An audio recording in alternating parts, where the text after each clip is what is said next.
నాతో పాటు కన్ను మూసుకోండి. ప్రార్థన. ప్రేమ నమ్మకము కలిగిన మా ప్రియ పరలోకపు తండ్రి, మీ శ్రేష్టమైన ఘనమైన నామం బట్టి ఈరోజు శుక్రవారం నీ సన్నిధానములు మేము ప్రార్థన చేస్తున్నాం. నీ కృప, కాపుదల, భద్రత మీరు మాకు దయచేస్తున్నందుకే స్తోత్రాలు. మీరు మమ్మల్ని ఎంతగా ప్రేమించి ఉన్నారు, అందుకే నీకు స్తోత్రాలు. ఈరోజు నువ్వు ప్రేమించకపోతే మాకు ఇట్టి ఆరోగ్యం లేదు, ఆయుష్ లేదు, బ్రతుకు లేదు, తినలేము, ఉండలేము, చేసుకోలేము. దేవా, మీరు మమ్మల్ని ఎంతగా ప్రేమించి ఉన్నారు. ఒకవేళ కుటుంబంలో చిన్న చిన్న సమస్యలున్నా, శరీరంలో కొద్దిపాటి నీరసం ఉన్నా, ఏదేమైనా అవి మాకు పెద్ద లెక్క కాదు. యేసు, నువ్వు నన్ను ప్రేమించావు, రక్షించావు, బ్రతికించావు. నీ కృతజ్ఞతాభావముతో నీ సముఖములు ఎవరు అయితే విజ్ఞాపన చేస్తారో వారిని అందరినీ దృష్టిస్తానని వాగ్దానం చేస్తున్నావు. వచ్చిన బిడ్డలను దీవించండి, ఆశీర్వదించండి. ఈరోజు నేను ఇంకా ఎవరైతే రాలేదు వారితో మాట్లాడి నీ భక్తులు పాడే ప్రతి పాటలో, ప్రార్థనలోను, వాక్యంలోను తోడై ఉండి మీరు మహిమ పొందమని మా ప్రభును రక్షకుడునైన యేసు క్రీస్తు వారి యొక్క నామమున ప్రార్థించి వేడుకుంటున్నాను తండ్రి. ఆమేన్, ఆమేన్. మంచిది. పాటలు పాడుకుని ప్రభుని స్తోత్రం. మనం ప్రేమించిన యేసు దేవుడు ఎంతగా ప్రేమించాడు. కలిసి పాట పాడుకుంటాం.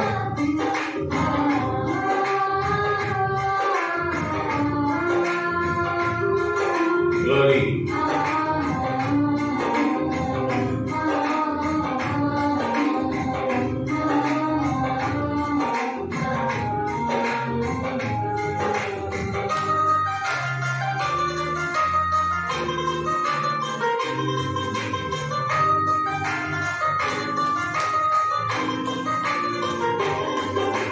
ప్రేమించేదా యేసు రాజా, నిన్నే ప్రేమించేదా. ప్రేమించేదా యేసు రాజా, నిన్నే ప్రేమించేదా. ప్రేమించేదా, ప్రేమించేదా, ప్రేమించేదా, ప్రేమించేదా, ప్రేమించేదా. ప్రాణమున్నంత వరకు నే మట్టిలో చేరే వరకు, నా ప్రాణమున్నంత వరకు చేరే వరకు.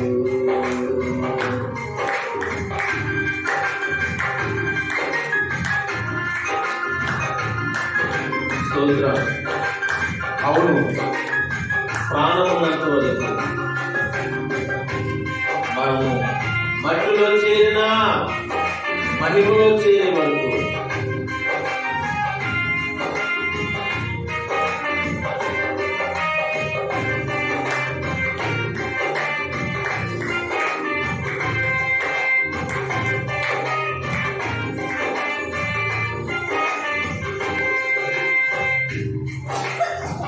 ఆరాధించద యేసు రాజా, నిన్నే ఆరాధించదా. ఆరాధించద యేసు రాజా, నిన్నే ఆరాధించదా.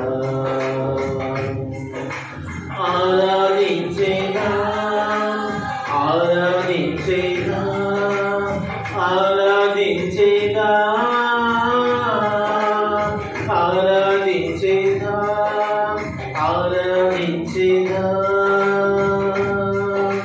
ప్రాణమున్నంత వరకు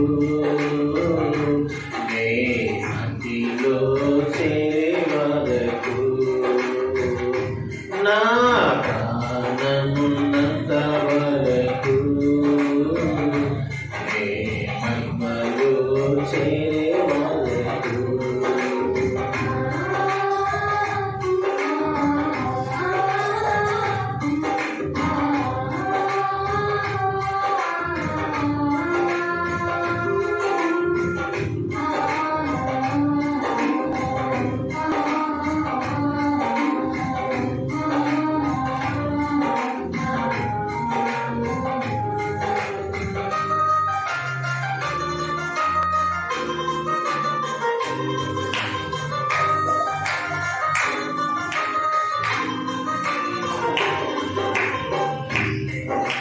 ప్రార్థించేదా యేసు రాజా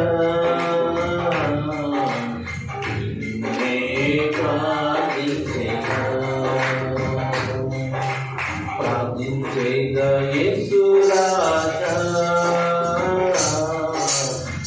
నిన్నే ప్రార్థించేదా ప్రార్థించేదా ప్రార్థించేదా ప్రార్థించేదా ప్రార్థించేదా ప్రార్థించేదా ప్రాణమున్నంత వరకు నే అంతిలో చేరే వరకు నా ప్రాణమున్నంత వరకు మహిమలో చేరే వరకు ప్రార్థించవలసిన వారమే ఉన్నాం, ఆరాధించవలసిన వారమే ఉన్నాం.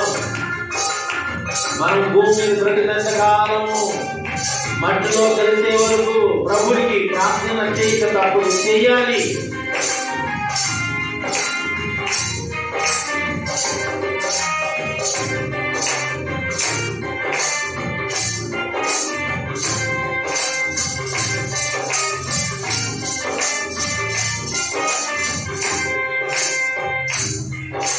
సేవించేదా యేసు రాజా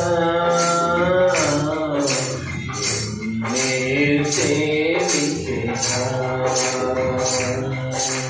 సేవించేదా యేసు రాజా నిన్నే సేవించేదా సేవించేదా సేవించేదా సేవించేదా సేవించేదా సేవించేదా ప్రాణమున్నంత వరకు నే మంచిలో చేరే వరకు నా ప్రాణమున్నంత వరకు మహిమలో చేరే వరకు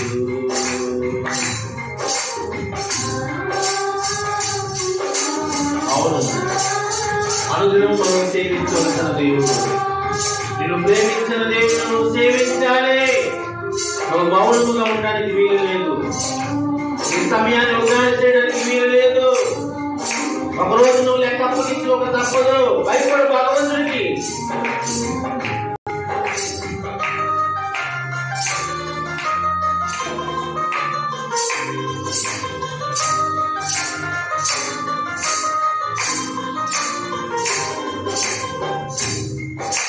జీవించేదా యేసు రాజా నీకై జీవించేదా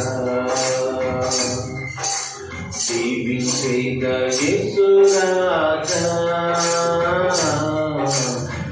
నీకై జీవించేదా జీవించేదా జీవించేదా జీవించేదా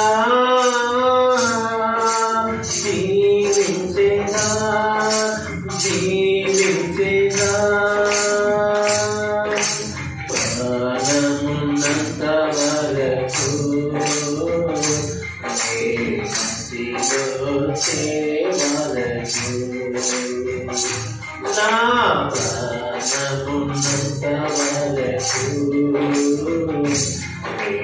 మహిమలో చేరే వరకు నా ప్రాణమున్నంత వరకు నీ మహిమలో చేరే వరకు నా ప్రాణమున్నంత వరకు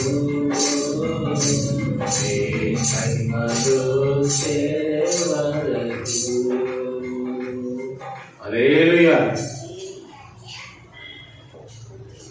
రండి,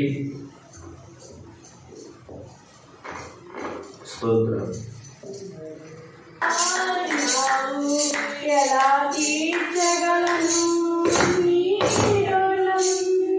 పాడనా నీ కీర్తన, పొగడనా వేణులనా. పాడనా నీ కీర్తన, పొగడనా వేణులనా. వందనం యేసయ్యా, గరుడవు నీవయ్యా. వందనం యేసయ్యా, గరుడవు నీవయ్యా. గతకాలమంతా నీ నీడలోన దాచావు దేవా. కృప చూపినావు, కాపాడినావు. ఎలా తీర్చగలను నీ రుణం?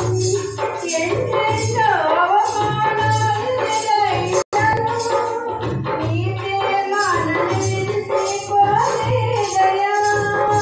ఇక్కట్లతో నేను కృంగినాను, నీ చేతిని తాకి నిలిచినయా. నిజమైన నీ ప్రేమ నిష్కలంకము, నీ విశ్వాసము నిష్కదయము.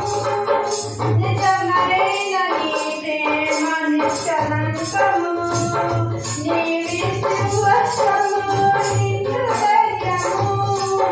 వందనం యేసయ్యా, గరుడవు నీవయ్యా.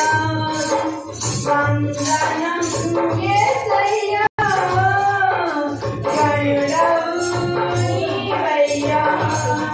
గతకాలమంతా నీ నీడలోన దాచావు దేవా.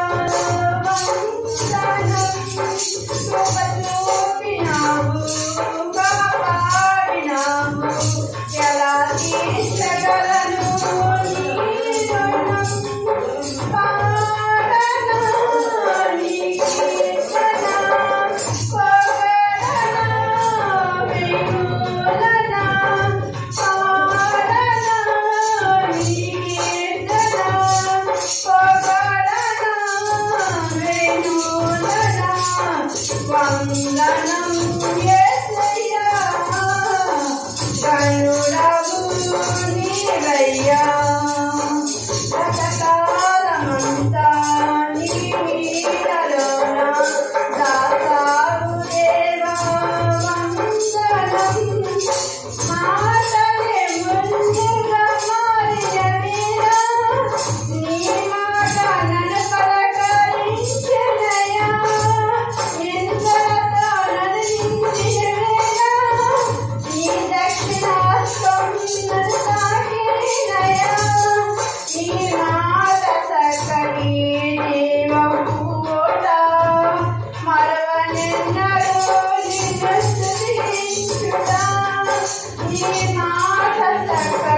నాకెన్నో మేలులు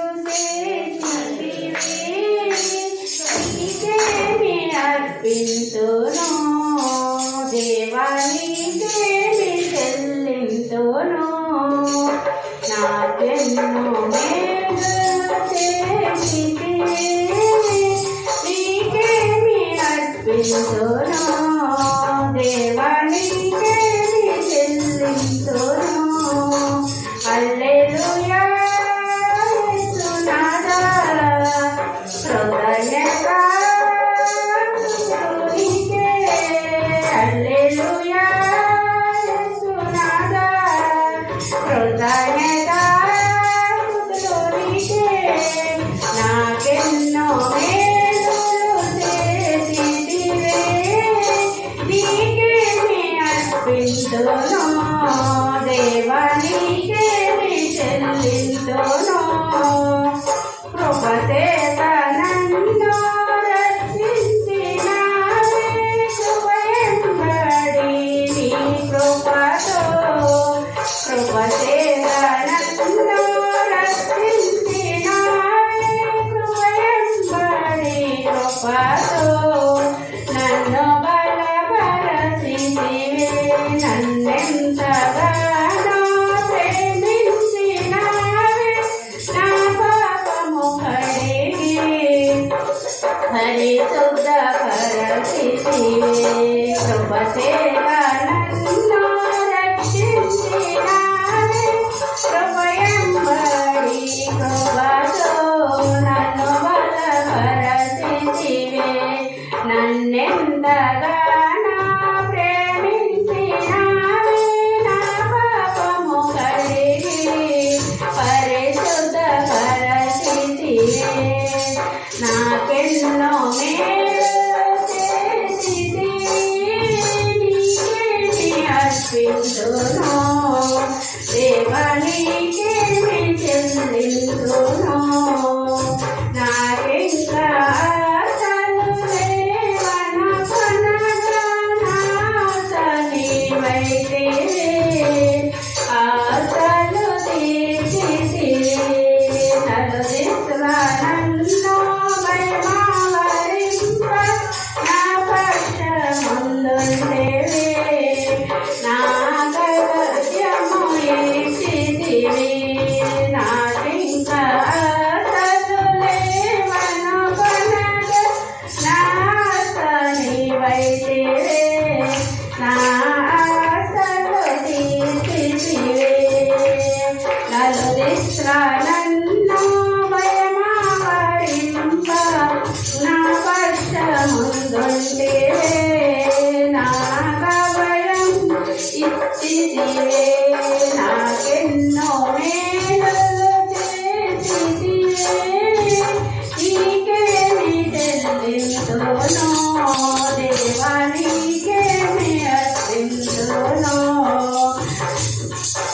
నా కాడి మోసి నా తోడు నీవే నీ చేతి నీడలో నన్ను దాచి ఉన్నావే ఏ కీడు నాకు రాకుండా నీ జాడలో నన్ను నడిపించుతున్నావే నా కాడి మోసి నా తోడు నీవే నీ చేతి నీడలో నన్ను దాచి ఉన్నావే ఏ కీడు నాకు రాకుండా చేసి నీ జాడలో నన్ను నడిపించుతున్నావే నాకెన్నో మేలులు చేసితివే నీకేమి అర్పింతును దేవా నీకేమి చెల్లింతును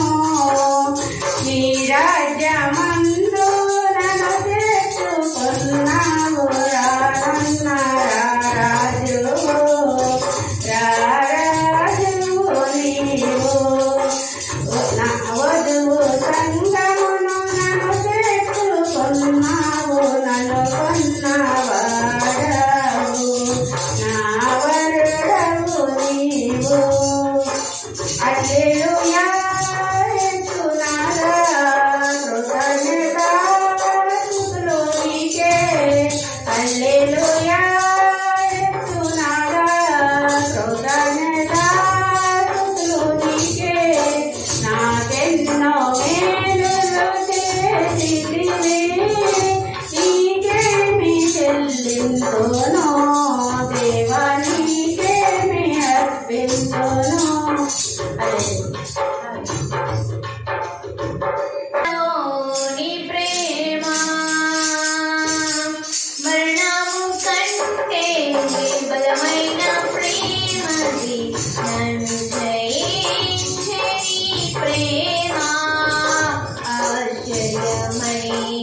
క్షమామునోచిన ప్రేమ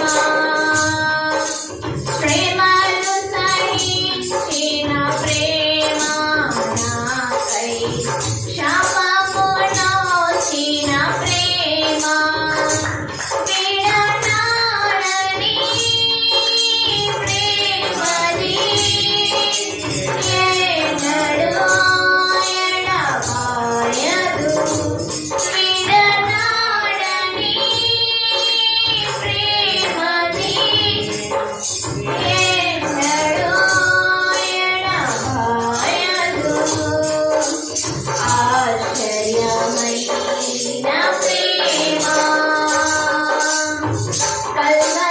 కల్వరిలోని ప్రేమ మరణము కంటే బలమైన ప్రేమది నన్ను జయించే నీ ప్రేమ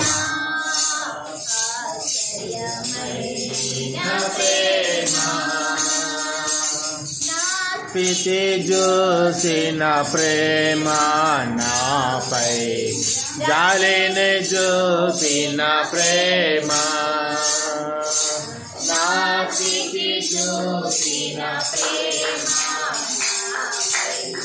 దానిని చూసిన ప్రేమ నాకై పరుగెత్తి కౌగిలించి ఓసారి కన్నీరు తుడిచే నాకై పరుగెత్తి కౌగిలించి ముద్దాడి తన తుడిచే ఆశ్చర్యమైన ప్రేమ కల్వారిలోని ప్రేమ మరణము కంటే బలమైన ప్రేమది నన్ను జయించే నీ ప్రేమ ఆశ్చర్యమైన ప్రేమ రక్తము రక్తము రక్తము యేసు రక్తము రక్తము రక్తము అమూల్యమైన రక్తము నిష్కళంకమైన రక్తము అమూల్యమైన రక్తము నిష్కళంకమైన రక్తము యేసు రక్తము రక్తము రక్తము యేసు రక్తము రక్తము రక్తము ప్రతి ఘోర పాపము కడుగును మన యేసయ్యా రక్తము ప్రతి ఘోర పాపము కడుగును మన యేసయ్యా రక్తము బహు దుఃఖములో మునిగెనే చెమట రక్తముగా మారెను బహు దుఃఖములో మునిగెనే చెమట రక్తముగా మారెను యేసు రక్తము రక్తము రక్తము యేసు రక్తము రక్తము రక్తము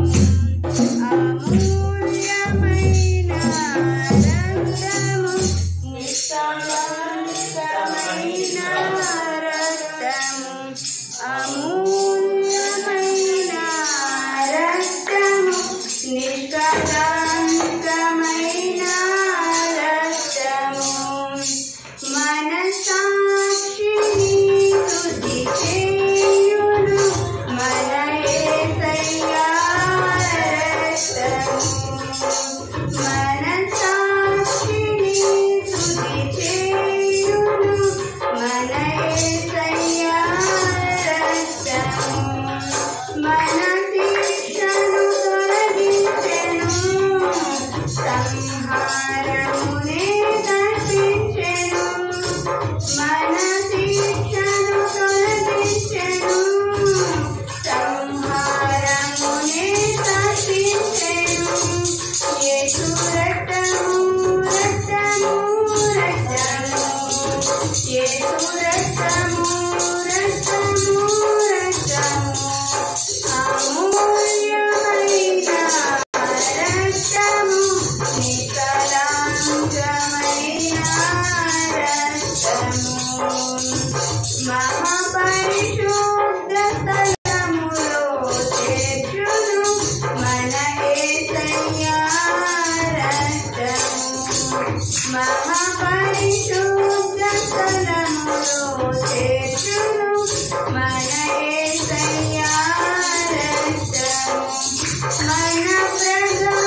ఏది అడిగినా జరిగేది నీ చిత్తమే ప్రభువా, జరిగేది నీ చిత్తమే. నీ వాక్కుకై వేచి ఉంటిని, నా ప్రార్థన ఆలకించుమా ప్రభువా, నా ప్రార్థన ఆలకించుమా. ఎన్ని దాచినా ఏది అడిగినా జరిగేది నీ చిత్తమే ప్రభువా, జరిగేది నీ చిత్తమే. నీ తోడు లేక నీ ప్రేమ లేక ఇలలో ఏ ప్రాణి నిలువలేదు. నీ తోడు లేక నీ ప్రేమ లేక ఇలలో ఏ ప్రాణి నిలువలేదు. అడిగిపోలే ప్రేమ పొందగా, అడిగిపోలే ప్రేమ పొందగా. నా ప్రార్థన ఆలకించుమా ప్రభువా, నా ప్రార్థన ఆలకించుమా. ఎన్ని దాచినా ఏమి అడిగినా జరిగేది నీ చిత్తమే ప్రభువా, జరిగేది నీ చిత్తమే. నా ఇంటి దీపం నీవే అని తలచి, నా హృదయం నీ కొరకై పరిశపరిచిది. నా ఇంటి దీపం నీవే అని తలచి, నా హృదయం నీ కొరకై పరిశపరిచిది. ఆరిపోయినా నా వెలుగు దీపము, ఆరిపోయినా నా వెలుగు దీపము, వెలిగించుము నీ ప్రేమతో ప్రభువా, వెలిగించుము నీ ప్రేమతో. ఎన్ని తాకినా ఏది అడిగినా జరిగేది నీ చిత్తమే ప్రభువా, జరిగేది నీ చిత్తమే. ఆపదలో నన్ను వెన్నంటి ఉన్న నా కాపరి నీవే నన్నాడు పొందిరి. ఆపదలో నన్ను వెన్నంటి ఉన్న నా కాపరి నీవే నన్నాడు పొందిరి. లోకమంతయు నన్ను వెతికినా, లోకమంతయు నన్ను వెతికినా, నేను వేరు చేయవు ప్రభువా, నేను వేరు చేయవు.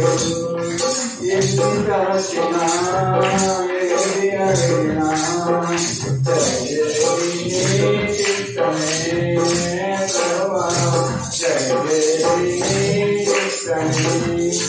నా పిలిచి నన్ను ప్రేమించి అపరకై కలవరలో త్యాగమైతివా.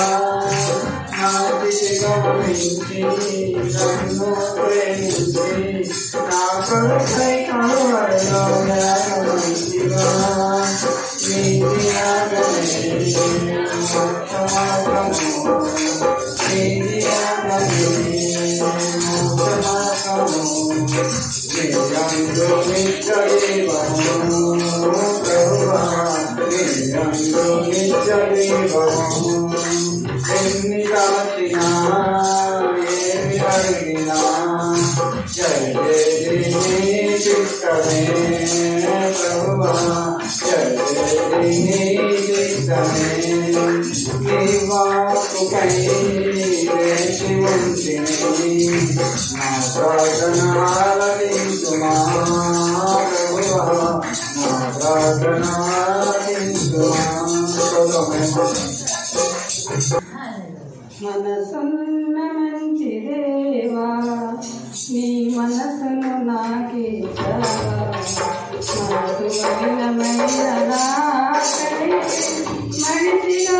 నీవు వచ్చావా. మనసున్న మంచి దేవా, నీ మనసును నాకిచ్చావా. ఇచ్చావా మనకు మలినమైన నాకై మనిషిగా దిగి వచ్చావా నా మదిని కోవిలగా మలుచుకోవయ్యా నా వృధిని రారాజుగా నిలచిపోవయ్యా నా మదిని కోవిలగా మలుచుకోవయ్యా నా హృదిని రాజుగా నిలచిపోవయ్యా మనసున్న మంచి దేవా నీ మనసును నాకిచ్చావా మనసు మలినమైన నాకై మనిషిగా దిగి వచ్చావా హృదయము వ్యాధితో నిండిన కపట కేంద్రము దానిని సరిచేయుట ఎవరి సాధ్యము హృదయము వ్యాధితో నిండిన కపట కేంద్రము దానిని సరిచేయుట ఎవరి సాధ్యము మనసు మర్మమెరుగని మహనీయుడా మనసు మార్చగలిగిన నిజ దేవుడా మనసు మర్మమెరుగని మహనీయుడా మనసు మార్చగలిగిన నిజ దేవుడా నా మదిని కోవిలగా మలుచుకోవయ్యా నా వృధిని రారాజుగా నిలచిపోవయ్యా మనసున్న మంచి దేవా నీ మనసును నాకిచ్చావా మనసున్నమైన నాకై మనిషిగా దిగి వచ్చావా చంచల మనశాంతించు బ్రతుకు బాటను వంచన చేసి నడుపును తప్పు బాటను చంచల మనశాంతించు బ్రతుకు బాటను వంచన చేసి నడుపును తప్పు బాటను అంతరంగములను పరిశీలించు యేసయ్యా అంతరంగములను పరిశీలించు యేసయ్యా స్థిర మనసుతో నీ దారిలో సాగనీవయ్యా మనసున్న మంచి దేవా నీ మనసును నాకిచ్చావా మనసు మలినమైన నాకై మనిషిగా దిగి వచ్చావా నీ నా మదిని కోవిలకు పోవయ్యా నా వృధిని రారాజుగా నిలచిపోవయ్యా మనసున్న మంచి దేవా నీ మనసును నాకిచ్చావా మనసు మలినమైన నాకై మనిషిగా దిగి వచ్చావా నిండు మనసుతో నిన్ను ఆశ్రయించితి దీన మనసుతో నీ కాడ స్థిరము వంచితి నిండు మనసుతో నిన్ను ఆశ్రయించితి దీన మనసుతో నీ కాడ స్థిరము వంచితి శాంతి గలవానిగా నన్ను మార్చుమా తరతరములకు క్షేమము చేకూర్చుమా శాంతి గలవానిగా నన్ను మార్చుమా తరతరములకు క్షేమము చేకూర్చుమా నా మదిని కోవిలగా మలుచుకోవయ్యా నా వృధిని రారాజుగా నిలచిపోవయ్యా మనసున్న మంచి దేవా నీ మనసును నాకిచ్చావా మనసు మలినమైన నాకై మనిషిగా దిగి వచ్చావా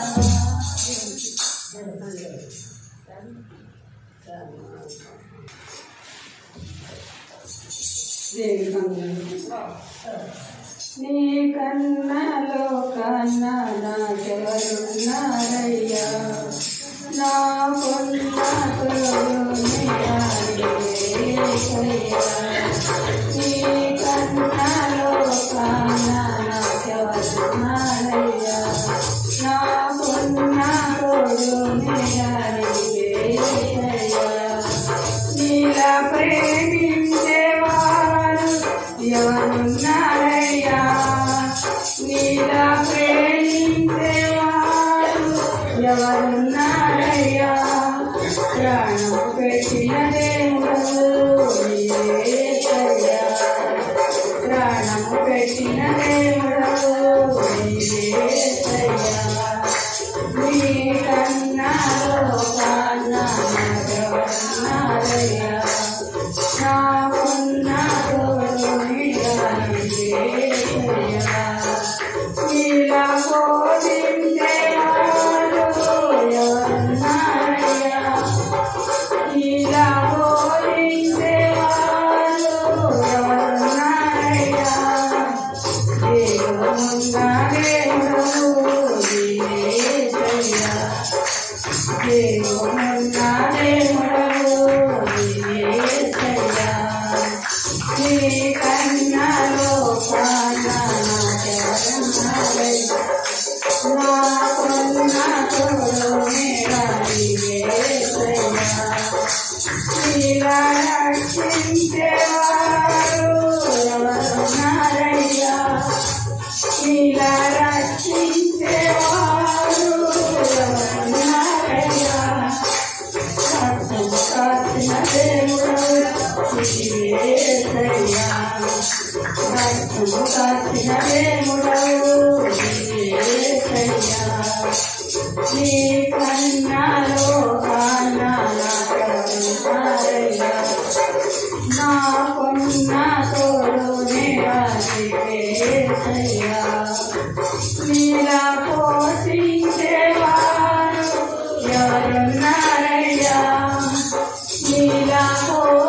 పోషించేవారు ఎవరున్నారయ్యా అన్ని తెలిసిన దేవుడవు యేసయ్యా అన్ని తెలిసిన దేవుడవు యేసయ్యా నీ కన్నా లోకాన నాకెవరున్నారయ్యా నాకున్న తోడు యేసయ్యా నీలా ప్రేమించేవారు ఎవరున్నారయ్యా ప్రాణము పెట్టిన దేవుడవు యేసయ్యా నీ కన్నా లోకాన యేసయ్యా నాకున్న తోడు యేసయ్యా ఈ మధ్యాహ్న కాల సమయంలో దేవుడు మన మధ్య ఉన్నారు, మనతో ఉన్నారు. పాడిన ప్రతి పాట ఆయన విన్నారు, విని ఆనందిస్తే దేవుడు స్వరాలు ఎలా ఉన్నా దేవుడు ఆనందించే దేవుడు, సంతోషించే దేవుడు. నా సన్నిధులు అసలు పాడారా లేదా అన్నది దేవుడు చూస్తాడు. ఈరోజు దేవుని సముఖంలో మనం ఉన్నాం. పాటల ద్వారా దేవుని నామాన్ని మహిమపరిచే ధన్యత దేవుడు మనకు దయచేశారు. వచ్చిన మనందరి జీవితాలు దేవుడు తన కార్యములు జరిగించులాగున పరిశుద్ధాత్మ దేవుని ఆశీర్వాద మేలు మనం పొందుకునేలాగున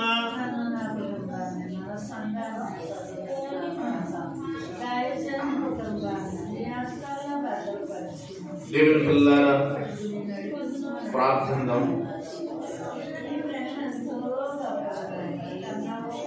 స్తోత్రం స్తోత్రం స్తోత్రం స్తోత్రం స్తోత్రం స్తోత్రం స్తోత్రం. హల్లెలూయా హల్లెలూయా హల్లెలూయా హల్లెలూయా హల్లెలూయా హల్లెలూయా. యేసుదేవా నీకు వందనాలు వందనాలు వందనాలు వందనాలు వందనాలు. మహోన్నతుడా నీకు వందనాలు, సర్వోన్నతుడా నీకే వందనాలు వందనాలు వందనాలు ప్రభువా. స్తోత్రం స్తోత్రం స్తోత్రం. సర్వాధికారి యేసు నడిచిన వాళ్ళను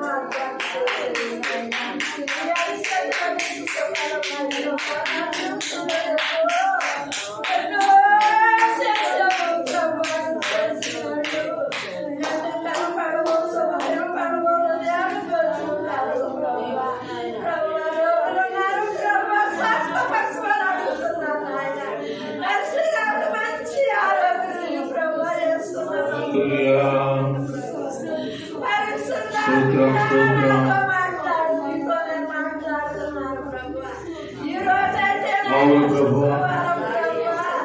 ఆయన తనకి తిరగాలని సిరివేశారు ప్రభు. నీ పక్కలో బదులు పొడిచారు ప్రభు.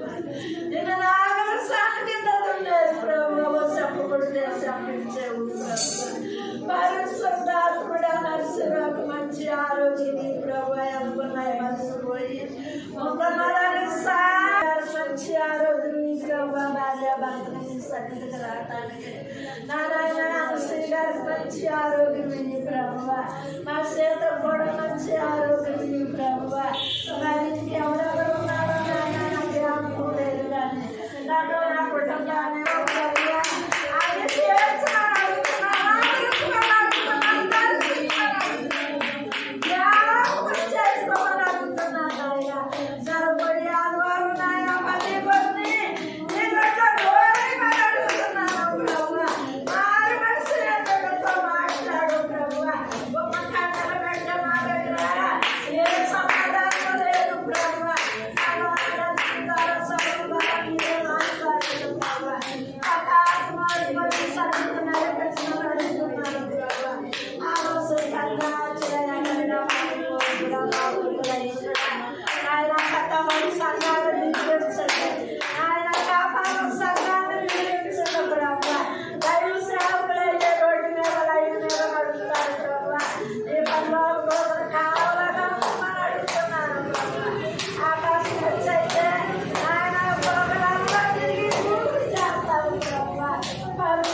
పండైతే నాయన లైన్ మీద తిరుగుతాడు. మీరు తోడుగా ఉండండి ప్రభు.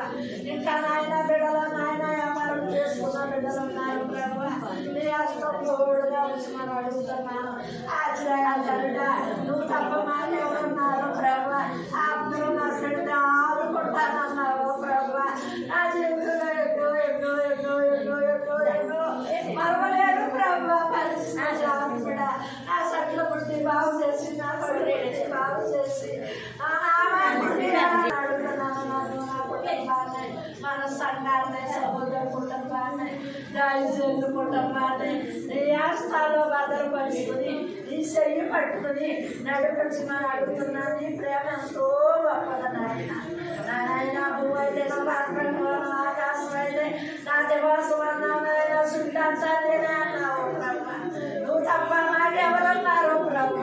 దాంట్లో పరవ దాటున్నావు. దేవుడిని అన్నావు. రాజుల్లో రాజులు అన్నావు. సుంటంతా నాదే అన్నావు ప్రభు. నువ్వు తప్ప మాకెవరు. ప్రభువైన యేసుక్రీస్తు వారి యొక్క నామములో మీ అందరికి శుభవందనాలు తెలియజేస్తున్నాను. లోక రక్షకుడైన యేసుక్రీస్తు వారి యొక్క కృప, కాపుదల, భద్రత మీకు మీ కుటుంబానికి సదా తోడేయుడునుగాక. మీ పిల్ల పాపలను దేవాది దేవుడు దీవించునుగాక. మీ రెక్కల కష్టార్జితమును ఆశీర్వదించునుగాక.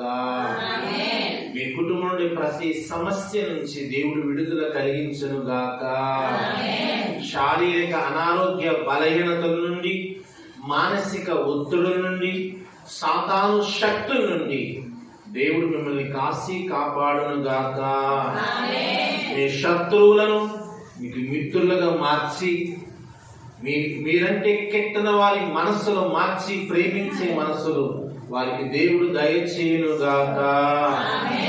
ప్రభువారి రాకడ దినాల్లో ఆయన ఎప్పుడు వస్తాడు? ఆయన రాకడకు ఎత్తబడే సంఘములో సిద్ధపడిన విశ్వాసిగా మనం సిద్ధపడుదుముగాక. ఆమేన్. చాలా సంతోషం అండి. దేవుని యొక్క వాక్యం శ్రేష్టమైనది. మరి వాక్యం ధ్యానిందాం. బైబిల్ గ్రంథము నుండి వాక్యం చదువుకుందాం.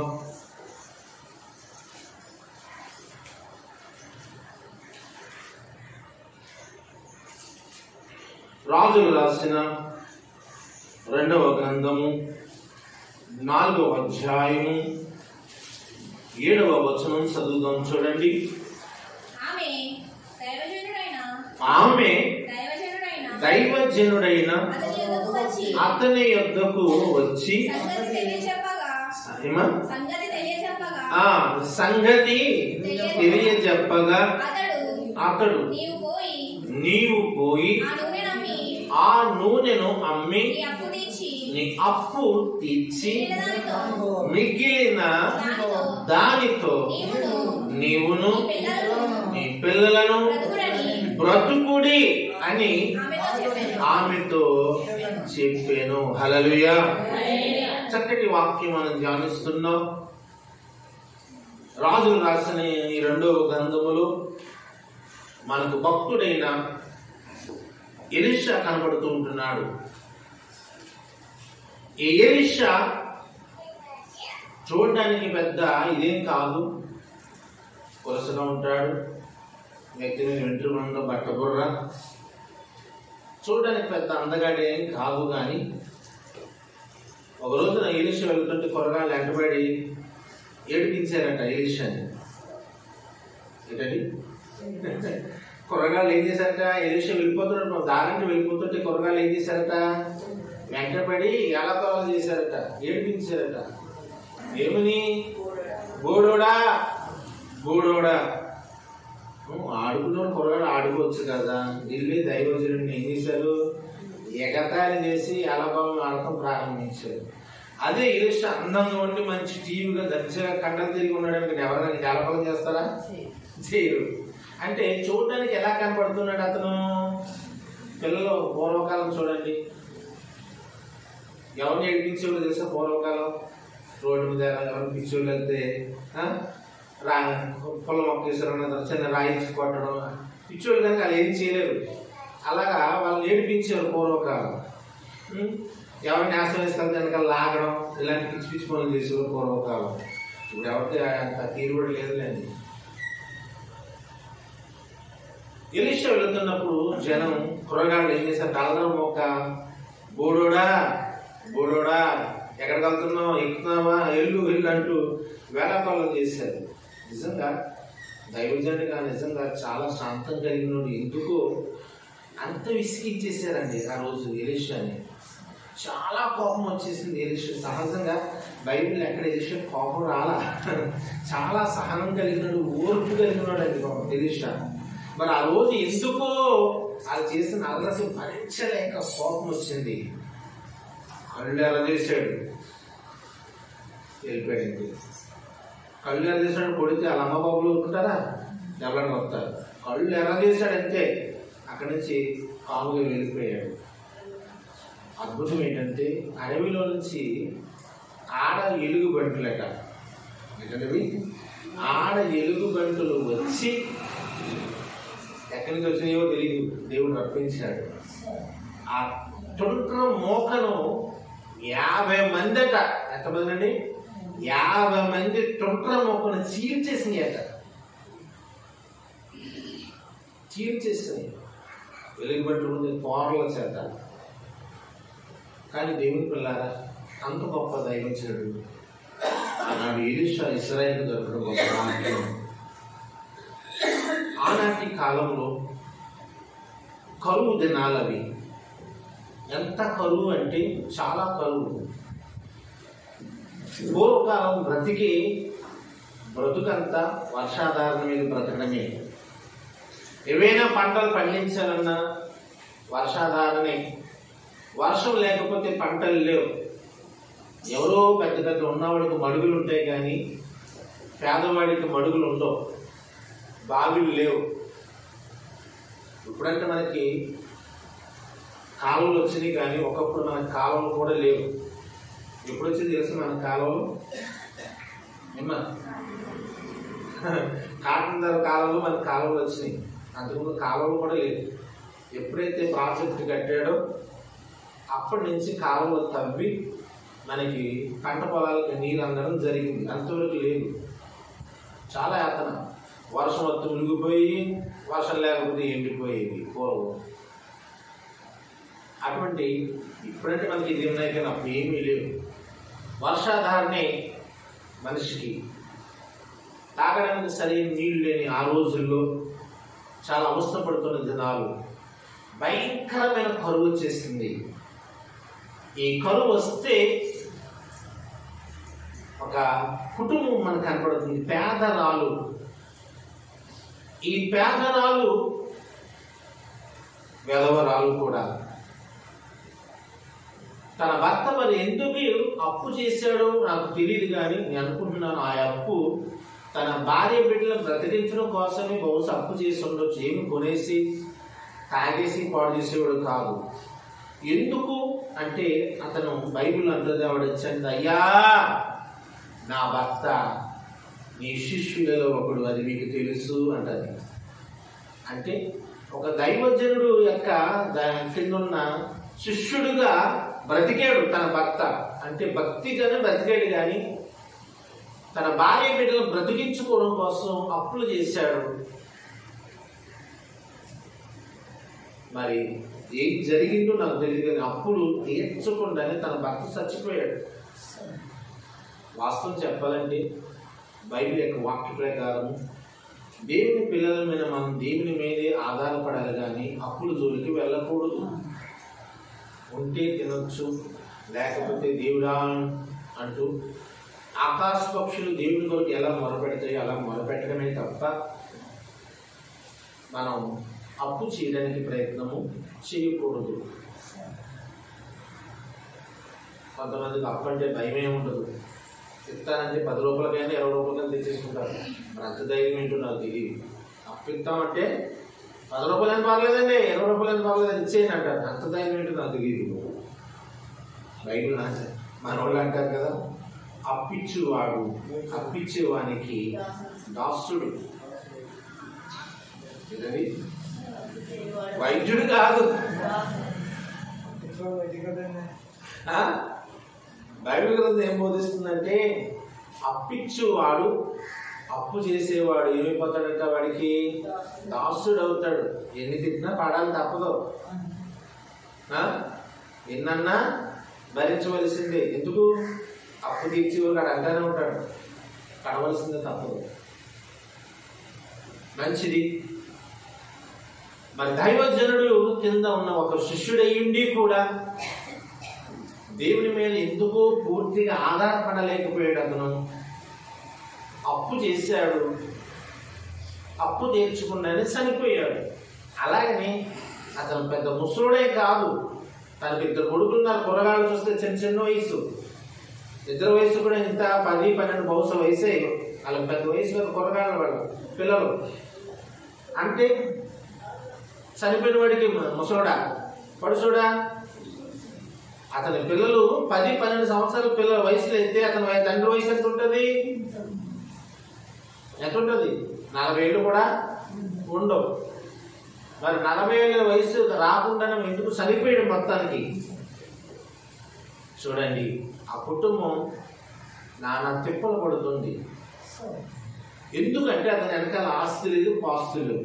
ఆస్తి ఉంటే అలా అప్పే చేయడు. ఆస్తి లేదు, పొలం లేదు, నాణ్యమైన ఇల్లు వాక్యలు లేవు, ఏమీ లేవు. అప్పు తీరే మార్గమే లేని పరిస్థితి వచ్చేసింది.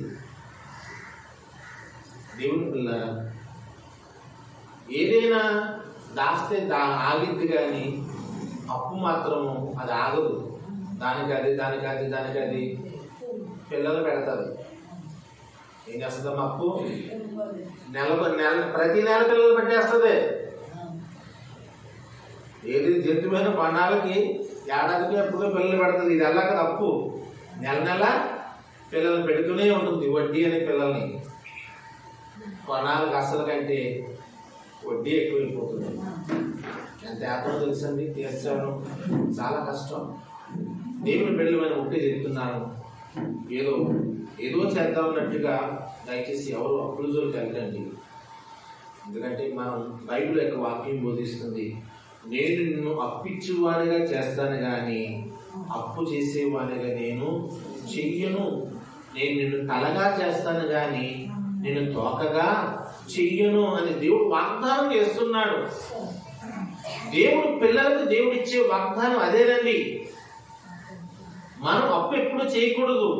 అవసరం నువ్వు అప్పి తప్పులేదు, కానీ అప్పు మాత్రం చేయకు. అలా నీకు చేయకు. ఎందుకంటే దేవుని బిడ్డలమైన మన జీవితాలు కొంత అది అగౌరవాన్ని కలిగిస్తుంది, లోకుగా కలిగిస్తుంది. ఆ దేవుని నమ్ముకున్నారు, నీ మాట మీద నిలబడతలేదు, ఆ దేవుని నమ్ముకున్నారు, నీతిమంతులుగా ఉన్నారు, ఏ నీతిగా ఉన్నారు అని ముందు దేవుని ఎగరాలు చేస్తారు. కనుక దయచేసి నీ దేవుడు, నా దేవుడు సర్వశక్తి కలిగిన దేవుడు, ఉన్నతుడైన దేవుడు, మహోన్నతుడు, సర్వశక్తి సంపన్నుడు. కనుక అప్పులు అనే జోలికి వెళ్ళకండి. కానీ దేవుడిని నమ్మి ఒక గొప్ప దైవజనుడి దగ్గర ఒక శిష్యుడై ఉండి అప్పు చేయడం అది భావ్యం కాదు. చేశాడు. ఎందుకంటే పూర్తిగా అతనికి విశ్వాసం అనేది లేదేమో, అంత నమ్మకం అతనికి గురి రాలేదేమో. అయ్యో నా దేవుడు గొప్పవాడు, మా గురువు గారి ఎలీషా చాలా గొప్ప దైవజనుడు కదా అనే ఆలోచన లేదు.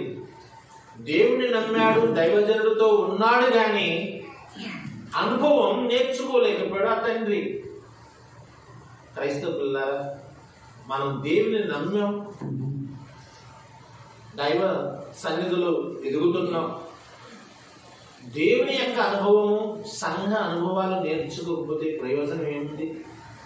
సంఘంలోనూ దేవుని ఎదుగుతను మన గొప్ప అనుభవాలు నేర్చుకోవాలి, గొప్ప శక్తిని మనం పొందాలి. ఈ దేవుడు సర్వోన్నతుడు, సర్వశక్తి సంపన్నుడు.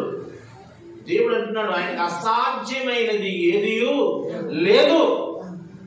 ఏదైనా సాధ్యమే, ఏదైనా చేయగల సమర్థత కలిగిన వాడు. అంత సర్వశక్తి కలిగిన దేవుడి దగ్గర మన అనుభవం గొప్ప నేర్చుకోవచ్చు, మంచి అనుభవాలను నేర్చుకోవచ్చు. అంటే ఆ యజమానుడు నమ్మిన దేవుడి దగ్గర అనుభవం నేర్చుకోలేకపోయాడు. గొప్ప దైవజనుడి దగ్గర శిష్యుడిగా ఉండి కూడా అంత అనుభవం నేర్చుకోలేకపోయాడు. అందుకే ఆ అప్పులనైనా నమ్మాడు, కానీ దేవుడి మీద ఎందుకు ఆధారపడలేకపోయాడు. చివరికి అతడు సరిపోయాడు. చాలా బాధ. ఇప్పుడైతే ఈ రోజుల్లో ఒకవేళ అలాగా ఎవరైనా అప్పు చేసి చనిపోతే, నాకు ఇచ్చేవా అప్పు, ఇచ్చినోడు అడుగు, నేను సంతకం చేశానా, చేసినోడు అప్పు చేసినోడు వచ్చాడు, ఆడితేనే పోయింది అప్పు, మాకేం తెలుసు అని తప్పించుకోవచ్చు. పూర్వకాలం అన్ని తెలివితేటలు లేవు ఎవరికి. పూర్వకాలం అన్ని తెలివితేటలు లేవు. ఎందుకంటే అప్పు చేసిన వాళ్ళు భర్త చచ్చిపోతే, భార్య చచ్చిపోతే పిల్లలైనా తీర్చాలి. వాళ్ళకి ఒక నిబంధన ఉంది, ఒక పద్ధతి ఉంది. ఎందుకంటే బైబిల్లో చాలా మంది అలాగే తండ్రులు చేసి అప్పు చచ్చిపోతే వెనకాల పిల్లలే అప్పులు తీర్చుకుని ముందుకు వెళ్ళి ఉన్నారు చాలా మంది. మంచిది. ఇప్పుడు అప్పులో వచ్చారు, ఇంటి మీద పడ్డారు. ఏమా నీ భర్త చేసిన అప్పు మరి నువ్వు తీర్చు. ఆవిడంటుంది, అయ్యా అప్పు తీర్చడానికి నా దగ్గర ఏమీ లేదు. అప్పు తీర్చే ఇల్లు, ఆకలి, పొలాల పట్ల ఏమీ లేక కదా మీ దగ్గర అప్పు తీసాం. ఏదోలాగా బిడ్డలు ఎదుగుతున్నారు, కొద్ది కాలం ఆగండి, ఏదోలాగా అప్పు తీర్చుకుంటాను అని చెప్పింది. కానీ అప్పులో ఊరుకోలే. కొద్ది కాలం ఎక్కడ ఆగుతామమ్మా, సరే నీ పిల్లలు ఉన్నారు కదా, నీ పిల్లలు తీసుకెళ్ళిపోతాం, అప్పు తీరే వరకు వాళ్ళ చేత పని చేయించుకుంటాం అని చెప్పి పిల్లలు తీసుకెళ్ళిపోవడానికి ప్రయత్నం చేశారు. పాపం మా తల్లి అంటుంది, అయ్యా అయ్యా అయ్యా అయ్యా ఆగండి, భర్త లేక వెధవరాలని అయ్యాను, ఇప్పుడు నా బిడ్డల్ని కూడా తీసుకెళ్తే నేను దిక్కుమాలిదాన్ని అయిపోతాను, ఇంక నేను ఎవరి కోసం బ్రతకాలండి? ఏదోలాగా దయచేసి నా బిడ్డను వదిలేయండి, ఏదోలాగా మీ అప్పు తీర్చడానికి ప్రయత్నం చేస్తానని అప్పులోని బ్రతిమలాడటం ప్రారంభించింది. పాపం ఏదోలాగా బిడ్డను ఆ రోజు వదిలేస్తే చాలు అన్నట్టుగా బ్రతిమలాడటం ప్రారంభించింది. పాపం బ్రతిమలాడింది. ఎందుకో వాళ్ళు అప్పులు, సరే చూద్దాం, నీ కొన్ని రోజులు మాత్రం గడువిస్తున్నాం అని చెప్పి వార్నింగ్ ఇచ్చి బిడ్డను వదిలేసి వెళ్ళిపోయారు పాపం. దేవుని పిల్లలు మనకు అంతా తెలుస్తుంది. ఇప్పుడు ఆవిడకి వెనక ఆదరించేవాళ్ళు లేరు. చుట్టాలు లేరనుకోకండి, ఉన్నారు చుట్టాలు. ఆ కష్టాలు ఉంటే ఎవరు రారు, ఆ బాధలు ఉంటే ఎవరు రారు. నేనున్నానని పుట్టింటోళ్ళు కానీ అత్తింటోళ్ళు ఎవరు రారు, అన్నదమ్ములు రారు, అక్క చెల్లెలు రారు. ఎందుకంటే నీకు అప్పులు ఉన్నాయంటే మళ్ళీ నేను తీర్చబడతాదేమో, సంతకం చేయబడతాదేమో, నన్ను అడుగుతారేమో అని ఎవరికి వారే దూరంగానే ఉంటారు. కానీ ఆ సమయంలో ఎవరు దగ్గరికి రారు. అదే నువ్వు నాలుగు కూడా సంపాదించి మంచి పట్టు చీర కట్టి నేను బంగారం పెట్టుకో, పిన్నే, అక్క, చెల్లె అని పదించుకో చెప్తారు. నువ్వు పిలవకుండానే వస్తారు. కానీ ఇలాంటి కష్టాల్లో ఉన్నప్పుడు అయిన వాళ్ళు కూడా దగ్గరికి రారు. లేనుకుంటే మనకు అడ్డుకుంటారు అనేది తప్పించుకోవడానికి ప్రయత్నం చేస్తారు. మా ఆవిడకి లేరు అనుకోకుండా ఉన్నారు, లేకుండా ఎవరు ఉండరు కదా. ఉండి కూడా నిజంగా ఎలాంటి ఒంటరి బ్రతుకుతుంది, బిడ్డల్ని అని పట్టుకుని దిక్కుమాలను బ్రతుకుతుంది. చలి ఇంట్లో ఏమీ లేవు తినడానికి, ఏమీ బియ్యం కానీ విత్తనాలు కానీ పప్పులు కానీ ఉప్పులు కానీ ఏమీ లేవు పాపం ఇంట్లో. మరి అలాగ బ్రతుకుతున్నారంటే నిజంగా దేవుడే దిక్కై మరి ఎలా పెంచాడు, మాత్రం బ్రతకనిస్తున్నాడు. దేవుని స్తోత్రం. అయితే ఈమెకి ఆలోచన చేసింది, ఎవరున్నారు ఈ సమయంలో నాకు ఆదరించే వాళ్ళు ఎవరు, నా కుటుంబాన్ని ఆదుకునేది ఎవరు అని ఏడుస్తుండగా ఇప్పుడు దైవజనుడు గుర్తుకొచ్చాడు. హల్లెలూయా. ఎవరు గుర్తుకొచ్చారండి? దైవజనుడు గుర్తుకొచ్చాడు. ఇంత వేదన అనుభవిస్తున్నాను, నిజంగా అప్పులో వచ్చిన బిడ్డలు తీసుకెళ్తున్న అప్పు, నా పరిస్థితి ఏంటి, నా కుటుంబ పరిస్థితి ఏంటి? ఏడ్చి ఏడవగా దైవజనుడు గుర్తొచ్చాడు.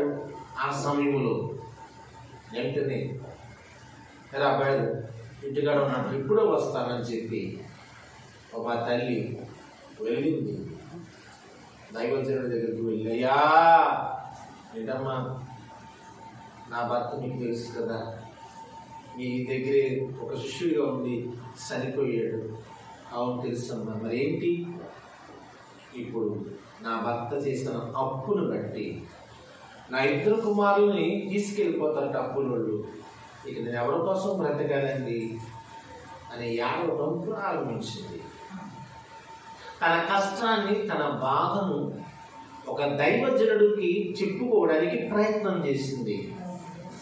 తన వేదన, తన మనసులో ఉండే బాధ దైవజనుడి దగ్గరకు వచ్చి వేదనతో చెప్పుకోవడం ప్రారంభిస్తుంది.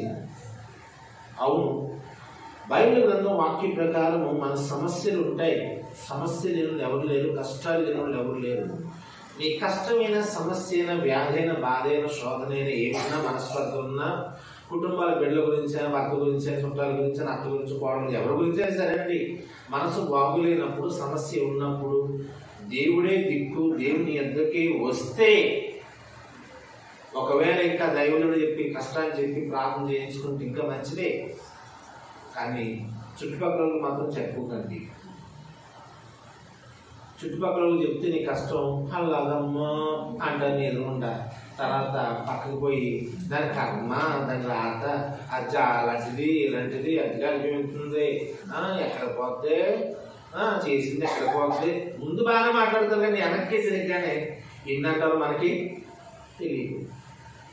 ఎందుకంటే సమస్యలు వచ్చినప్పుడు మనం లోకమైపోతాం. మీరు మనుషులతో పంచుకోకండి, జాగ్రత్త. మనుషులు అప్పుడే ప్రేమించినట్టు నటిస్తారు, అప్పుడే మనం ఏం చేస్తారు తెలుసా, ద్వేషిస్తారు. జాగ్రత్త. సంపాదించుకున్నా కష్టమే, అలాగే లేకుండా దిక్కుమల స్థితులు ఉన్నా కష్టమే. ఒకవేళ 4 రూపాయలు సంపాదించుకున్నాను, ఇదిగో నెక్లెస్ వేసుకుని చూడంటే తెచ్చి పాడేస్తున్నాడు దాని మొగుడు, ఎవరో వాళ్ళు ఎత్తుకొట్టి వీళ్ళు ఎత్తుకొట్టి తెచ్చి పాడేస్తే కొనేస్తున్నారు అంటారు. అది ఎంత కష్టపడి తెచ్చుకుంటే అనవసరం, పట్టించుకోరు. బాగుంటే రీతిగా మాట్లాడతారు, కష్టాలుంటే ఇంకో మాట మాట్లాడతారు. అందుకని నీ సమస్య ఏదన్నా, నీ కష్టం ఏదన్నా అవి మనుషులతో కాదు, ముందు దేవునితో పంచుకో. నీ కష్టం ఏదైనా సమస్యలు దేవునితో పంచుకుంటే దేవుడు నిన్ను ఆశీర్వదించడానికి, నిన్ను జ్ఞాపకం చేసుకోవడానికి ప్రయత్నం చేస్తాడు. ఎందుకు అంటే దేవుడైనా అర్థం చేసుకుంటాడు, కానీ మనుషులు మాత్రము అర్థం చేసుకోరు. హల్లెలూయా. మనుషులు ఎక్కడ అర్థం చేసుకుంటారండి? మనుషులు ఎవరు అర్థం చేసుకునే వాళ్ళు ఎవరు లేదు ఈ రోజుల్లో. ఎవరి బాధ వాళ్ళదే, ఎవరి కష్టం వాళ్ళదే. బిడ్డలు కూడా ఒక్కసారి మన బాధలు అర్థం చేసుకోరు, అర్థం చేసుకోకపోవచ్చు కూడా. మన దానికి గ్యారంటీ ఏం లేదు. ఇంకా చెప్పుకుంటే దేవుని యొక్క పాదాల దగ్గర చెప్పుకోండి, దైవజనుడితో చెప్పుకొని ప్రార్థన అయినా చేయించుకోవడానికి ప్రయత్నం చేయండి. దేవునికి స్తోత్రం. మంచిది. ఆమె వచ్చి దైవజనుడితో చెప్పినప్పుడు దైవజనుడు అంటున్నాడమ్మా, సరే దేవుడు నువ్వు చెప్పిన వేదన, బాధ, కష్టం విన్నాడు. దేవుడు ఈరోజు నీ కుటుంబంలో ఒక అద్భుత కార్యం దేవుడు చెయ్యనే ఉన్నాడు. ఒక అద్భుతం దేవుడు చెయ్యనే ఉన్నాడు. నీ ఇంటిలో ఏముంది అని.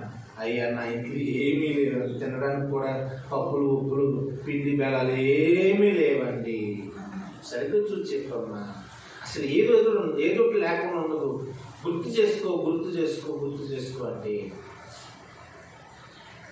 అంటుంది. అయ్యా కొద్దిగా మా నూనె మాత్రం ఉండాలండి. ఎక్కడ చిన్న కొండలో కొద్దిగా నూనె, ఇంత కొంచెం నూనె ఉందండి.